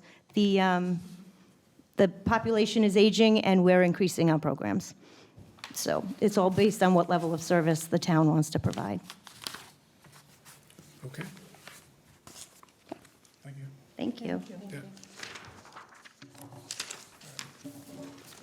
All right, we got 10 minutes before we lose 2 members, so what do you want to do? So what I would suggest that we do a couple of the smaller departments. I have nothing scheduled for the, I have no department scheduled for the 22nd, and move some of these to the 22nd, if that's okay. Okay, I know you will not be on the 22nd, right? no, I'll be here. You'll be here on the 22nd? I won't be on the 29th. Okay. We have Chris here for the Board of Health. All right, do you want to go on to the Board of Health? And I'd say we maybe can limit it to 10 minutes. Yeah.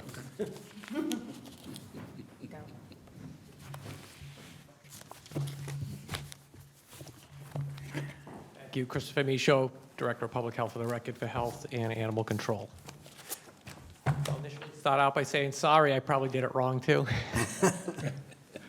Always tough in the first year to kind of get things going, but you're hearing a lot of comments, so. Actually, I think, just a point, I think if you've read them, Chris did a It's pretty close. very, Yeah, no, it very was there. close, yes. It was close. Thank you. So to keep it short, I'm here for both the Animal Control and Board of Health. They do have to be presented as two separate budgets, but there are some crossovers. And we're asking for additional expenses. In that munis sheet, I have highlighted where those increases above level funding are requested. For salaries, everything is level funded plus contractual obligations. We've seen this trend of increasing need for expense, and I've reported that over a number of years. Last year, I made a request for additional monies into health, and when we look at the prior years, you can see those trends continuing. And one of our biggest challenges in the health department is white-tailed deer. And it's going to continue, and it's going to get worse. With the urbanization of Dartmouth, there are more deer, there's more sanctuaries, and there's more collisions. Less people want to pick up deer on the side of the road. That was commonplace 25 and 30 years ago to utilize that resource when it was salvageable. So now we have a vendor that picks up the deer and brings them to the Crapo Hill landfill. That is a standard and recommended practice for disposing of white-tailed deer because of a disease that is of concern throughout the country. It's a prion disease, and some of us are familiar with mad cow disease, chronic wasting disease with the white-tailed deer, or Creutzfeldt-Jacobs disease with people. So in an effort to manage that disease, states recommend the landfilling of deer. The problem is in Massachusetts, our landfills are all closing, and we're going to rely on out-of-state disposal of our solid waste, at least here in Dartmouth, sometime between 6 and 12 years, depending upon what happens with the reshaping or reconfiguring of our Crapo Hill landfill. Once it closes, as I put in the narrative, or a portion of the budget package, we've already tried to project at current rates. Just for incineration, we're looking at about $20,000 based on the numbers this year and incineration. We're still going to have to contend with getting those deer up to Middleborough. And because of the nature of dealing with a large organic mass, it's certain, most of the year, 6 months of the year, are we then going to have to look at some sort of refrigeration because it's going to be cost ineffective to then run that animal all the way up there. If we just throw it in a dumpster and then it gets on a rail car in Brockton and heads out to Ohio, we're going to be violating the very laws in Ohio in an attempt to prevent this disease, the spread of this disease. I've already looked around, done all the research, and all the states that Massachusetts sends trash to, and that we're expected to send trash to, have bans on the importation of deceased deer. So I've put out an all call for help with the state, haven't heard back. My feeling is that because it doesn't affect the state, we'll have to figure it out. And some towns may figure it out a little ad hoc, which is pretty scary because when they get caught, then they're going to have a massive expense.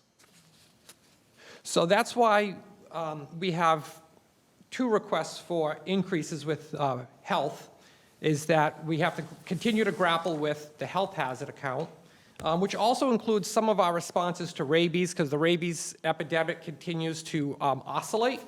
When we start seeing a lot of dead raccoons, skunks on the road, we know we're going to have an increase in incidences with both animals and people. That's going to require testing of those, and that comes at a cost.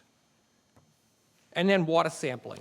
So we probably all heard a lot about the water issue in Clark's Cove last year, and that continues to be an increase and will continue to be an increase to the budget of the health department. In addition, those laboratory fees have gone up with the lab that we utilize. We do recover those fees, but I have to request the money because it's not a revolving fund, an enterprise fund. Any questions on the health? Okay. On the animal control, where we're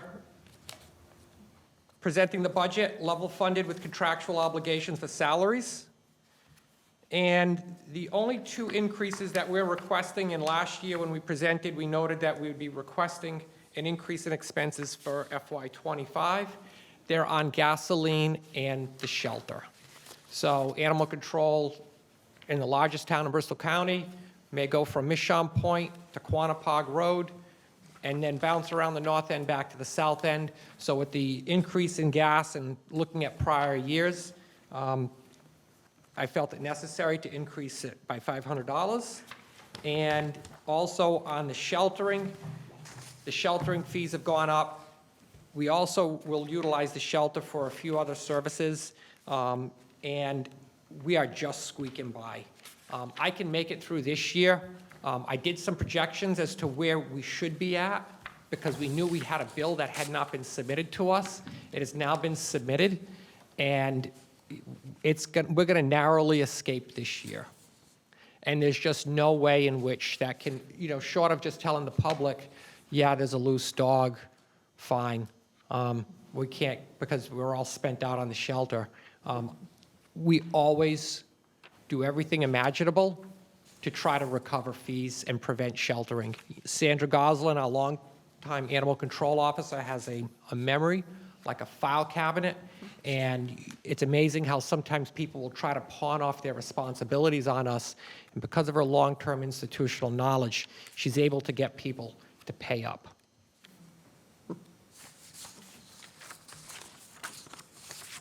Any questions? Yep, Go ahead.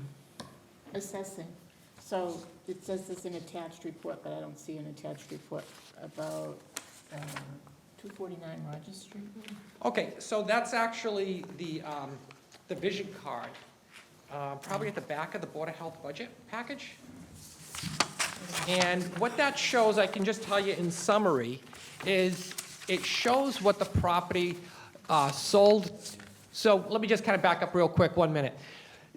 In FY '23, we started working with the Attorney General's office. We started working with the Attorney General's office on abandoned properties. We have a lot of abandoned properties that were becoming a nuisance to the neighborhood. We're becoming public safety and public health nuisances. So we started working with them, which saves the town money because we're not utilizing town council. We did clear it with town council beforehand, and we collaborate services. That property was one of our first properties that we worked on, if not the first. And it shows what the sale price was to the developer. And 6 months later, after he fixed it up because he was the prior owner was facing receivership, it sold for $290,000 more. Had we not done that, that house would continue to sit on Rogers Street, completely overgrown in vegetation with just a chimney sticking up out of it, aggravating the neighbors, causing rats, and now we have a house that's sold for a fair market value and is actually going to help contribute to the overall tax base because it just increased the value of that, and working within 2.5, it helps a little bit, but it also helps on the appreciation of the neighborhood. Right now, today, I just came from a property auction for a foreclosure on Victoria Street, another property we're working with the Attorney General on. It does come with some expenses to the department because we're utilizing constable services now, we're utilizing locksmith services, and those are all new expenses. We hope to continue this. We just onboarded a new property across from Shaw's.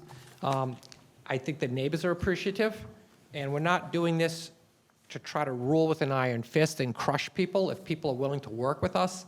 But what we're finding is that these are often properties that are just completely obstinate. I guess my question is, it says you may have to abandon this. Is it something you, it sounds like If a we good don't, thing for the town. if I have to manage the health hazard from a deficit perspective, then this would be something we would likely look So you at. built in the costs of the constable and the, okay. Yeah, so yeah, we have different line items in our expenses, which includes constable services.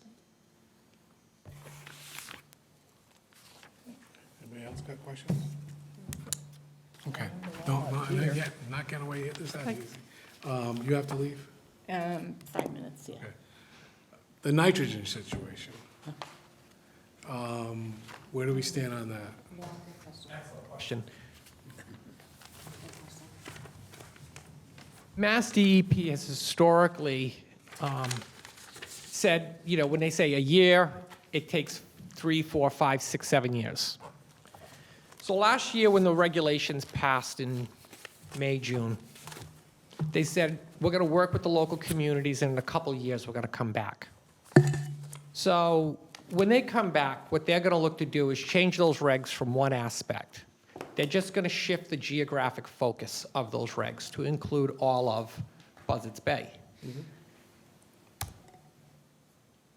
Around a month and a half ago, they opened up the public hearing for 2 watersheds in Buzzards Bay, for Weweanick River and the Acushnet River. And why that's notable is that it shows that Mass DEP is committed to what they promised, that they're going to work with the communities, however they see working with the communities, and to come back and change those regs. So I do believe that they are working, and that they're working in a fast track for what they used to work. So I feel like it could be 18 months, it could be 3 years, but it's coming back. Okay. Do we have a method of measuring how much nitrogen gets into the bay from Dartmouth? Dartmouth has 3 primary watersheds that we should be concerned about with these regulations. We actually have somewhat a 4th, but it's relatively entirely sewered. That's Clark's Cove. So there's a Clark's Cove watershed at the east, a Ponagansett watershed, which is one we should be concerned about because there's a component of that that is unsewered, Slocum River watershed, and the Westport River watershed. In the Westport River watershed report that is finalized with an approved EPA total maximum daily load as to how much that Westport River can receive for nitrogen, and the one for Slocum, which is approved. They give us a pie chart of nitrogen contributions and then what we can control. So we do know I do have some degree of belief, a lot, as to the uncertainty as to some of these sources. A lot's changed. There's no question about the results in whether it be the Westport River, the Slocum River, or Ponegantza. And I think we take too much time studying rather than doing. And that's one of the disappointments with these regulations that passed by Mass DEP, is that we've known about this issue going back to the mid-90s, and there's never been anything put in proactively to say, let's put in something now. And if someone puts in something right now, then they're grandfathered. That's nitrogen. That's more nitrogen reducing than the rudimentary septic tank drain field. Are you in discussions with Buzzards Bay Coalition about the work they're doing on nitrogen loading for Ponegantza? I've had some discussions with Mr. Rasmussen, Corinne Peterson on some topics as well. So I've been at a number of meetings, I don't want to belabor this, but if we can maybe talk next time or whatever, but I've been in a number of meetings talking about interim steps, such as composting being a major source of nitrogen, and state laws that could be tightened up to not allow commercial composting the way it's currently done, and a few other areas like that. So I just want to make, you are talking to people about this stuff. Absolutely, and in October of 2023, I was at the State House to present to the Joint Committee on the Environment to introduce to the legislature a lot of concerns. Right. So there was Senate Bill 532, which provided some degree of relevance for me to do that, and I worked with Senator Montigny's office to do that. Right. I can get you a copy of that letter if Okay, you like. I have to run, I'm sorry, I'm not running out. I have another, I'm on the Charter Commission. And- But it's one of my objectives. All right, thanks. I mean, I don't know. Chris, do you report on that to the select board? Because I'm thinking about avoiding the emergency that we had the last time this came up. Is there a process in place to Thanks, Brian. get ready for that? Yeah, since last year, it's been pretty quiet. I talked to the select board about composting, and then that's Okay, a all right. few months back, and that's been about it. Is that what's important? Let me know. I'm Thank you. sorry, I have to run. I'm gonna call the town.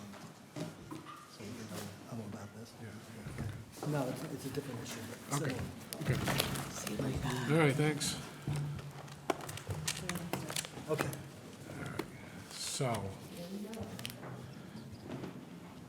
Okay, thanks. Thank you. Thank you, Chris. Thank you. All right.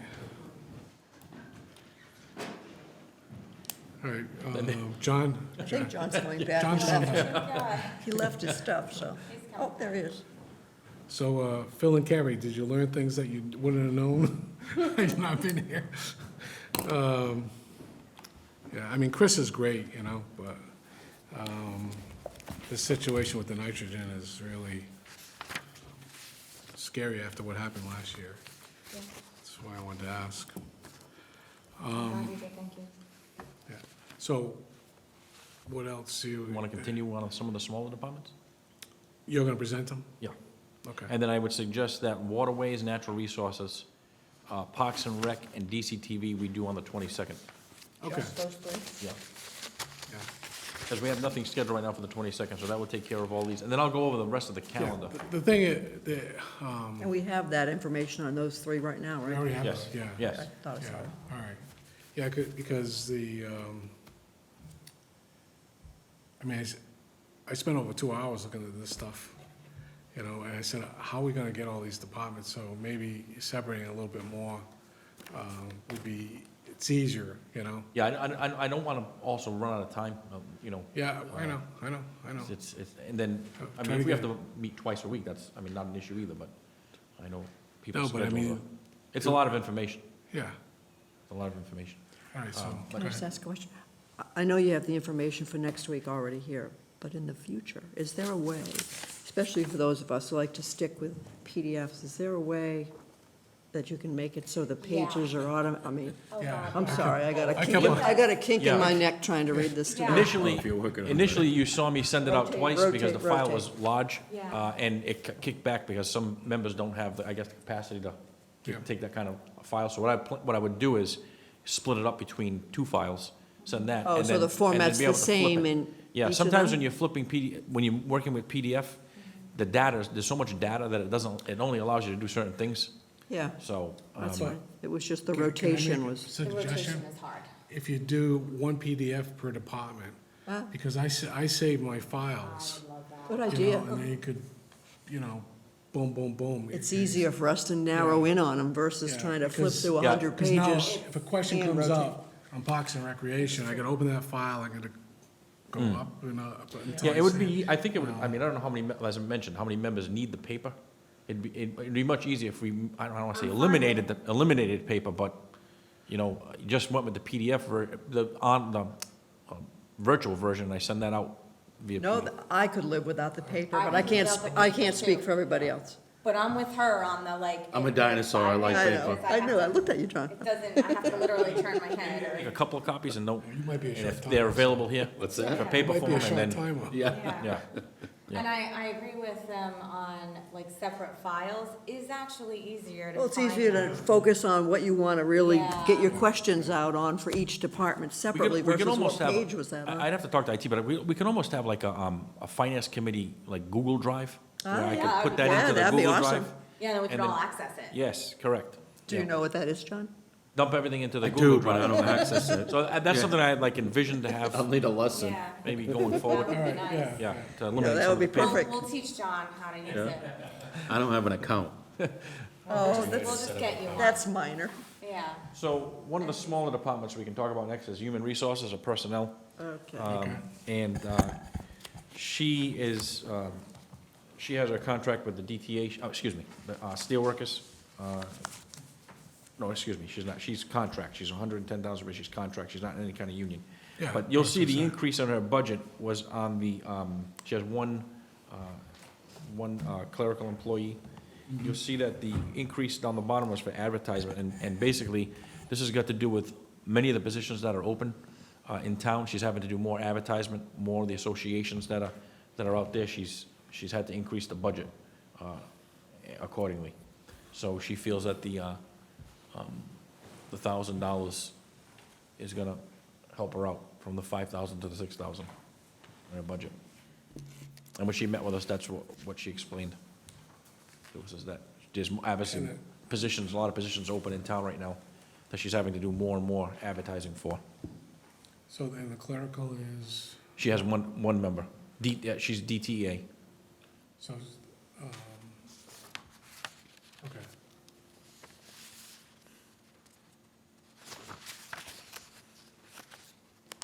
Yeah. Oh, okay, so that's really okay. That's the only increase, right? Yes. Okay. Now, does she have goals and, Well, uh, she, again, she wrote the There's a couple pages in here somewhere. resources. She did give us metrics on new hires, promotions, people that are benefit eligible. She also takes care of that, health insurance, and Oh, what did I see in there? Oh, she get, I don't have the, because I can't flip through these 100 pages quickly. yeah, I got There it. was a number that was for terminations, which to me is a harsh word. That sort of means like they were fired. Does that mean just people who left? People who got People fired. who resigned? Or people, what, a termination to me is, well, yeah, Phil? You're right. yeah, we'd have to get more That's clarification on not, that. I'm leaving, yeah. You might be correct. I think when they label termination, it's a combination of not just people. Anything, getting- retirement, left, Right. because probably haven't fired anybody. There should be, yeah. It just was the word kind of Most struck. HR reports do have leave of absence, they have, Right, you know. I thought that was a little harsh, Terminated, because it was a high number. you know, Retirement. retirement, Yeah. Yeah. left for another job, stuff like Yeah, that. I So- can get clarification on that. Off the surface, looks like, I'd like to see a metric, and forcing anybody to do this, is just my personal wish, is once a job is open, sort of the timeline. When was the job open? When was it advertised? When were resumes received? When did you start the hiring process? And when did you hire? You hear different things, Gary, and I'd love to see what that actual timeline is.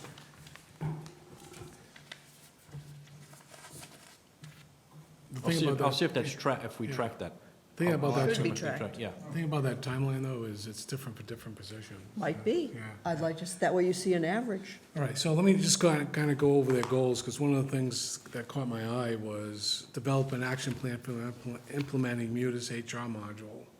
So that's new, right? So again, we have this software, and this is for Phil and Carrie. We have a software program called Munis, and most of the towns in the state of Massachusetts use this. And that's Munis right there, with the budgets and all that stuff. So now, they're talking about using Munis, the HR module, which hasn't been used, right? So, and they're gonna continue to evaluate it, and hopefully streamline some of the HR functions. Reduce turnaround time for processing personnel transactions. So, and the goal is by June 2025. So just to add a little bit to that, right now, as the chair had mentioned, we use Munis for multiple things: finance, payroll, accounts payable. So Munis is capable of doing a lot of other things besides that. And what they've decided to do was, and I think maybe to Janine's point, is use Munis to get away from a lot of this paper that we have, where every time there's a transaction, you get hired, there's a form filled out, you get terminated, there's a form filled out, so on and so forth, step increases. This would all be able to be done in the Munis software module, and we've already started the process. So I think it's gonna allow the town to have a lot more better reporting in that department, and maybe address some of those issues of what the timeline looks like when we first went out for applications and when ultimately the person was hired. So, but it's to eliminate a lot of the potential, HRs, there's a lot of paperwork in HR, and we're trying to streamline that with the department.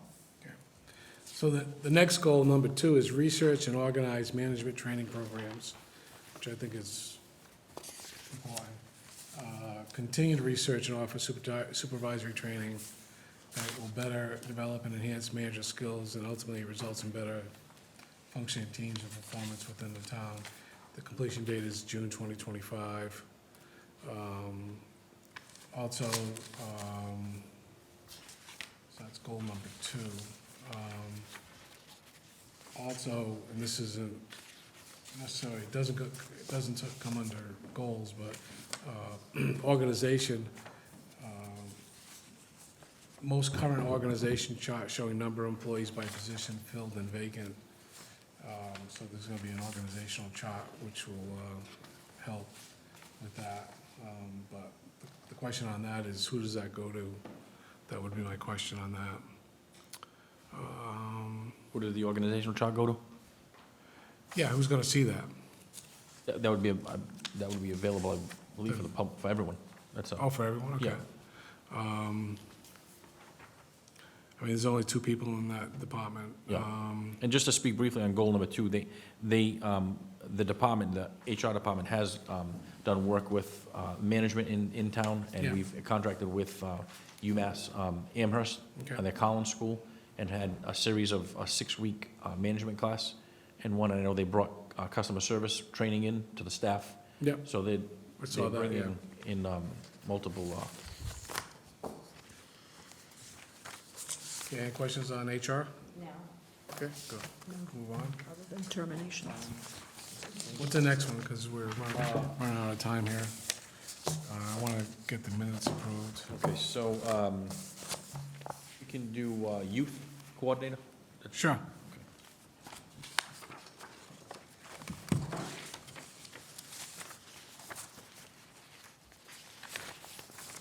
Just find it. How far down is it? Yeah, I was gonna say, Gary, you gotta go in order.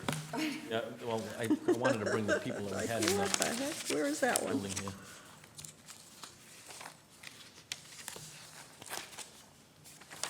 I know I read it. Not too far down, it's almost, I have it up on the screen here, too. Okay, so what is it? They just- So she is, her salary is the Steelworkers Union, and it's per contract. And her budget is very minimal. It's level funded on the expenses. Okay. She also does, she's been working collaboratively with the Council on Aging, if you've seen some of the meetings that they've done with outreach to homeless in the community. Yeah. And she's doing, Yeah, especially with the kids. yeah. Yeah, she's a great addition. We can do veterans if you want, I mean, one more, if you want to do veterans. What do you want to? Yeah, I mean, we don't have any minutes in this thing. Do we want to approve the minutes? We do, I sent them The out. minutes are there. You sent in a separate email, right? No, I sent them as They were part Oh, of it's separate in there? file. Yeah, Yep, yeah. right here. Right here, January 18th.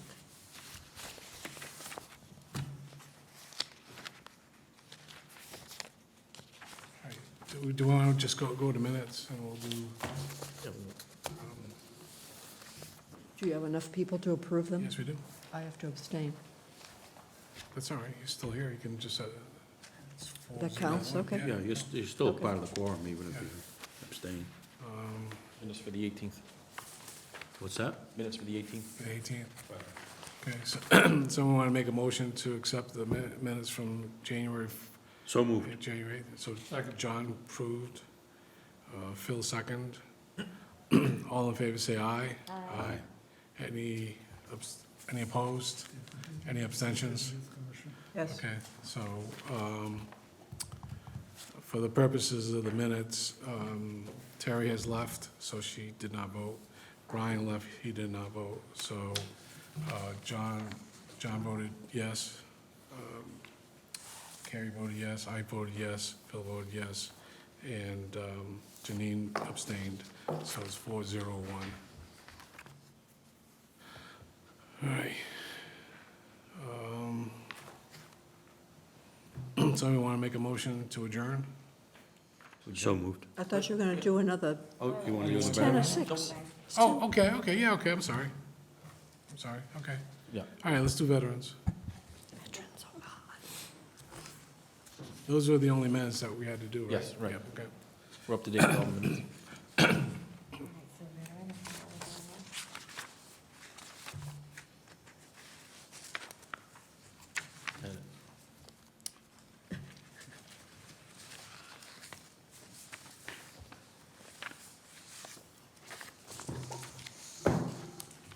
I do want to talk about the Triple A. no, well, you can, yeah, okay. So on the veterans, that is by contract. You can't bring it up there? I think it's somewhere.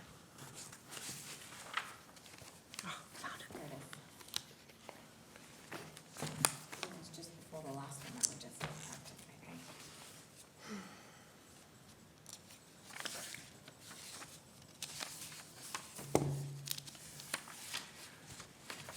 Yeah, I'm pretty sure he uses supplies in the town hall. You know,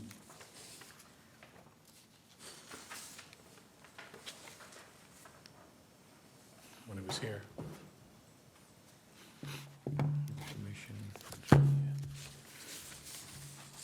Okay, veterans, yep. So veterans is per contract, Okay. and the majority of his expenses are through the reimbursement for veteran services. Yep. And I believe in his narrative, or when he met with John was part of the meeting, I believe he serviced 70. He was 70-something, and he's yeah, down to, the number's down to 49. 40-something. 49. I can't remember if it was 79 to 41 or 71. I think it was 77 to It's a big 49. decrease. Yeah, and he attributed the increase to, you know, people are dying off, and Yeah, or they move, or, but usually new ones come up, yeah. I don't really see that in this narrative, but okay. So Bob, this is a, a small department. I don't remember having a conversation last year about the salary increases. If you look at, there's some big numbers there, and when we were in Gary's office, his contract was negotiated with 16% raises. Every year? yeah. So, and I don't know what year it started, but I don't know why we didn't pick up on that last year. Not that there was anything that we could do, but, he said because his salary, because the salary was so out of line with comparable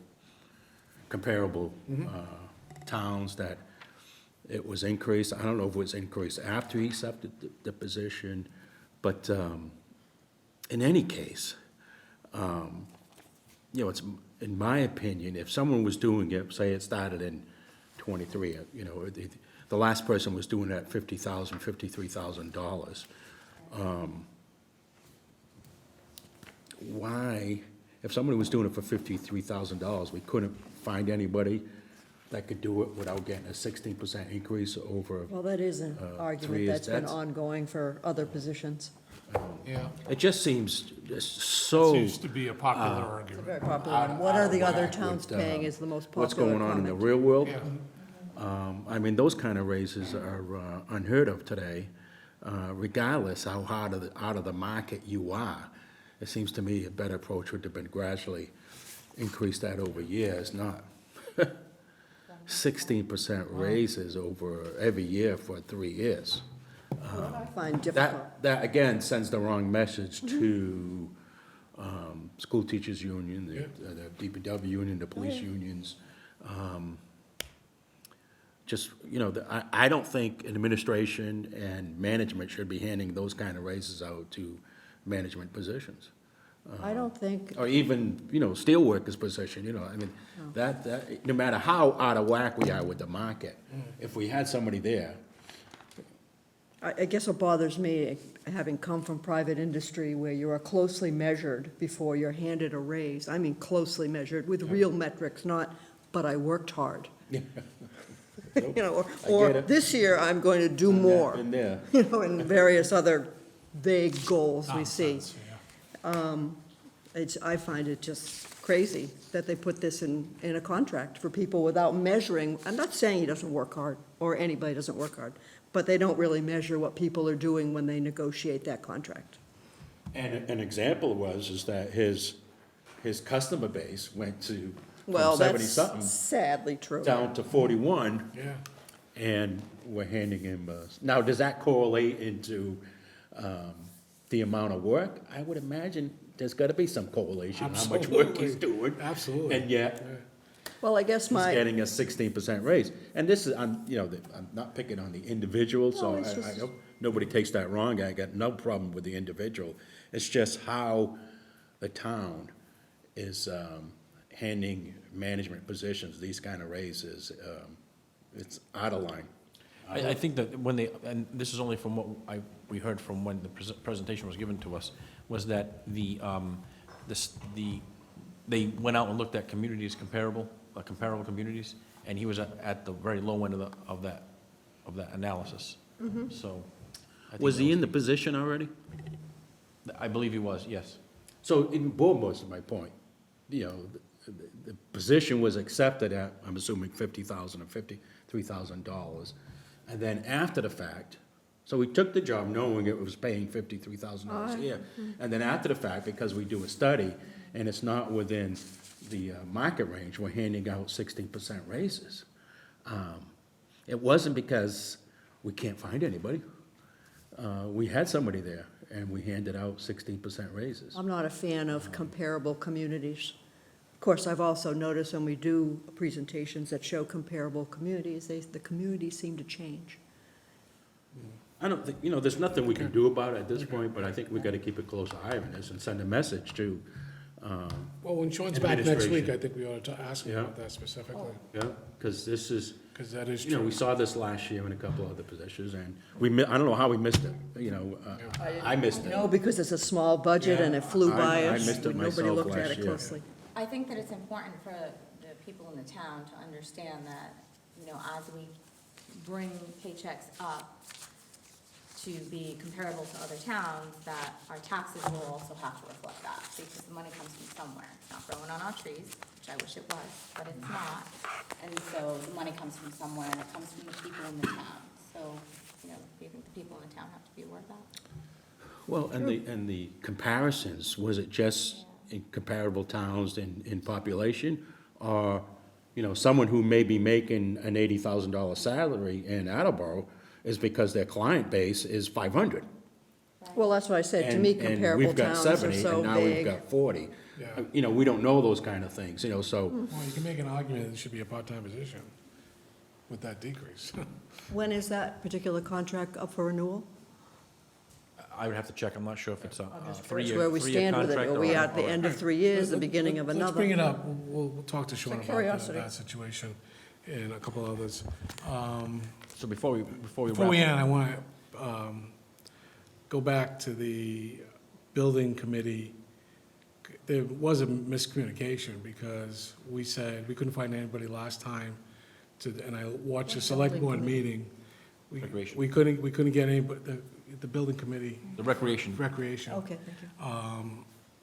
We couldn't get anybody to volunteer, but we said we're gonna table it, and we're gonna bring it up at this meeting.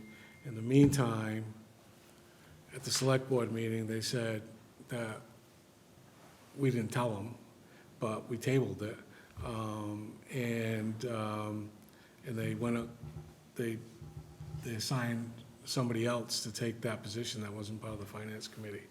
So, I'm gonna talk to Sean about that and David Tattlebaum, because. What took the place? I guess they were gonna have like 3 outside people, now they're gonna Oh, have 4. a citizen? Yeah, 4. So, I do mean, if you it know was- somebody that's willing to step up in the finance committee? Yeah, it's- Well, I was gonna ask tonight, Yeah. you know, and, but we don't have that opportunity yet, so, you know, I don't know, my other question is, Monday they met and they picked these people, so. Oh, they already chose the 4 Yeah, people? Yeah, they already chose the 4 people, so I don't know. Based on, Resumes and, you know, backgrounds and stuff like that. okay. So it's at this, it's in the select board meeting last week, on Monday. So I wasn't aware that, I mean, they haven't even started, so we were within the time frame to assign somebody, so. But the other question I have is, why are they having a building committee for something that hasn't been approved by town meeting yet? That's my question. That is a very good question. I wouldn't know the answer to that, but I think that they used opera money for the Yeah, they initial appropriated stage. funds for a Initial design. stage, That's fine. initial stage, That's fine. so this But may be the- just, But the police station, I was on a police station thing, it was approved by town meeting, and then they had the committee. Now we have a committee even before it's been approved by town meeting. yeah, they have a charter, I mean, not a charter, but a scope of what they're responsible Yeah. for. I'd have to read it to see what, All right, so I'm gonna talk to Sean, I'll talk to Sean and David Tattlebaum, tell them, you know, there's a miscommunication there, because I wasn't aware that I had to call and say, hey, you know, that it was that urgent, that we had to communicate with them about the situation. But it's clear, when you read the minutes, it's clear that we tabled it. yeah, and at the meeting, I guess 2 meetings ago of the select board, I did mention that not the full committee was here to make a decision, but there were a few members absent that may want to Yeah, weigh in on whether or not they want to be a member. so I guess the ship has sailed on that. So before we adjourn, just a couple things. As you saw on the agenda, and you might have read, the town was reaffirmed its AAA rating. Yep. Because of, conservative budget practices, both from Select Board, the Finance Committee, following the financial policies that the town's put in place. so that's really good for us. We just went out for the borrowing for the AMR, for the meter reading system, and we were at 2.4%, which is very low. We got 10 bids, and in this environment, that's pretty amazing. And we had, for our long-term projects, it will help out, but it's helped out, and even in the short term for what we're doing now. So the other piece of the agenda, I don't know if you had liaison reports? I put that on the agenda. Does anybody have any liaison reports? And you set the bar high at 2.4%, so down the road, we're gonna expect. We're gonna be you looking for to go do the 2% same now. thing. Yeah. Well, you heard everything that's happening at the library tonight, so there's my liaison report. Yeah, I attended the school committee meeting as a private citizen, as a taxpayer, expressing my opposition to school choice, and they voted 4-1 to do school choice, so, May I ask something, because he wasn't clear about it? Why does, always vote against it? John Nunes votes against it because it's his opinion that if somebody wants their children to go to schools in Dartmouth, they should move here. Okay, because he wasn't clear on that. He just Yeah, made yeah. it sound like, well, I always he vote told me against that. it, so I'm voting against Yeah, it. he told me against that, but I'll bring it back up again when we have the schools in, because I'm pretty, I made my points, I wanted to get it on the record. I have a question for you Yep, about that. yeah. So, you know, I think that with the school choice, that we're not increasing teachers because of school choice. We're not increasing our budget because of That's school what they choice say. either. That's what they say. That's what Yeah. they say. No, that's what they say. But do you think Yeah, opposite? no, because 'Cause I the don't- population is going down. Yeah. Population's going down, and what they should have done was they should have reduced the staffing to the level for the kids for Dartmouth. What they did was, instead of reducing the level, they just added students. So it depends on how you say The that. high school, you mean? Yeah, at the high school. In other words, they added kids to keep the same level of employees. So do you think that they should have let teachers go? I think, I'm not saying they should let teachers go, but they should have, through attrition, it's best to do that through attrition, not necessarily go. We pay them a lot of money to manage the schools. Yeah. Okay? We do. So they have an obligation, I think, to put the level at school choice. If you look at the town in general, aging population, so we had council on aging here, you know, so there's more requirements here.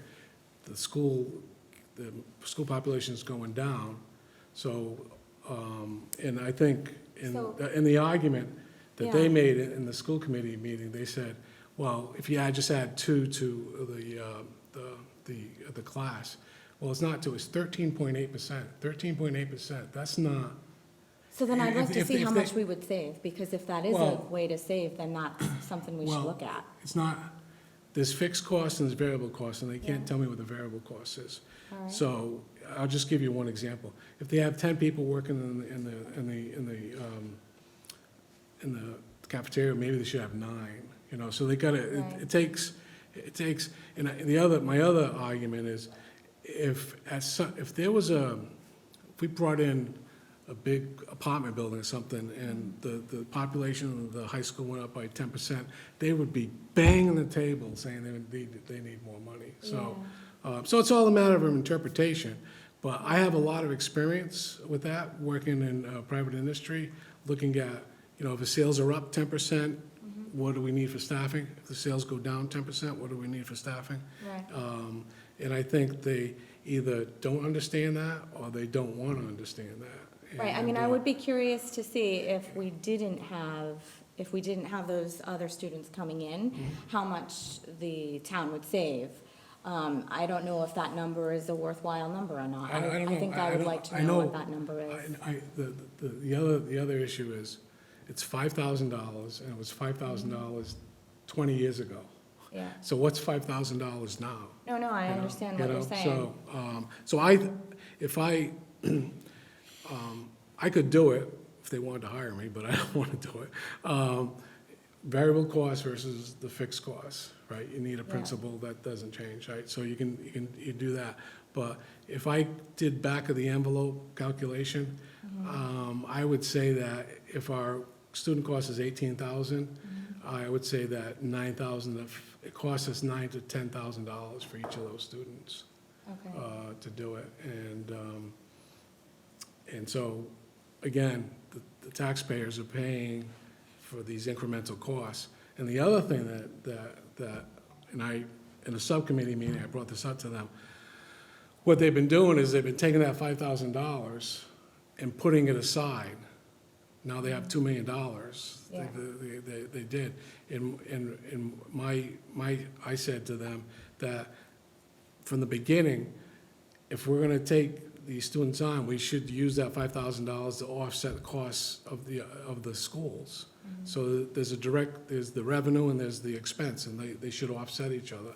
So that, and so they've been, so now they're gonna use it to do the gap this year, but that's almost like, all right, we saved all this money, the taxpayers paid it, now we're gonna use it to offset this, of the increase, so. So we'll bring it up when Jim Kiley's here, and we'll talk about it. They voted for us, so there's nothing So that it we wouldn't can do matter now. about it. But I'm pretty adamant about it, and I'll talk more about some of the arguments that they made against it, because I didn't have the opportunity to, because I had to do a presentation during the public thing, and I couldn't converse with them. There was no coming back. They just said what they wanted to say after the meeting. Can I just quickly go over the schedule coming up? Yep. Okay. So on the 22nd, we'll address the departments we didn't have today. Waterways, natural resources, planning and ZBA, Parks and Rec, DCTV, and Recreation. And then on the 29th, I was scheduling police and DPW Okay. on the 29th. And then on the 11th, the schools are going to be talking about their budget, so I'm going to schedule them probably on the 14th Okay. of March. And then both Sean will do his administrator's budget, and I'll do finance. I'll take care of the finance department. So, I know you won't be here. will I'll be here for the schools on Zoom. Okay, yep. I will not be here for the What? chief and Okay. the DPW. So the schools will probably schedule, hopefully, the 14th, which is that Thursday. But I just want to make sure that the school committee has approved that budget. They're going to, according to Jim, I believe they're approving it on the 11th, Okay, which is the great. Monday, Yeah. I believe. Yeah. I just talked to him, but if that date needs to be changed, I'll keep Okay. everybody informed. So, let's see, what I plan on doing, have a completed Schedule A by the 21st of March for the committee to review. So that will be the entire budget for the committee to review.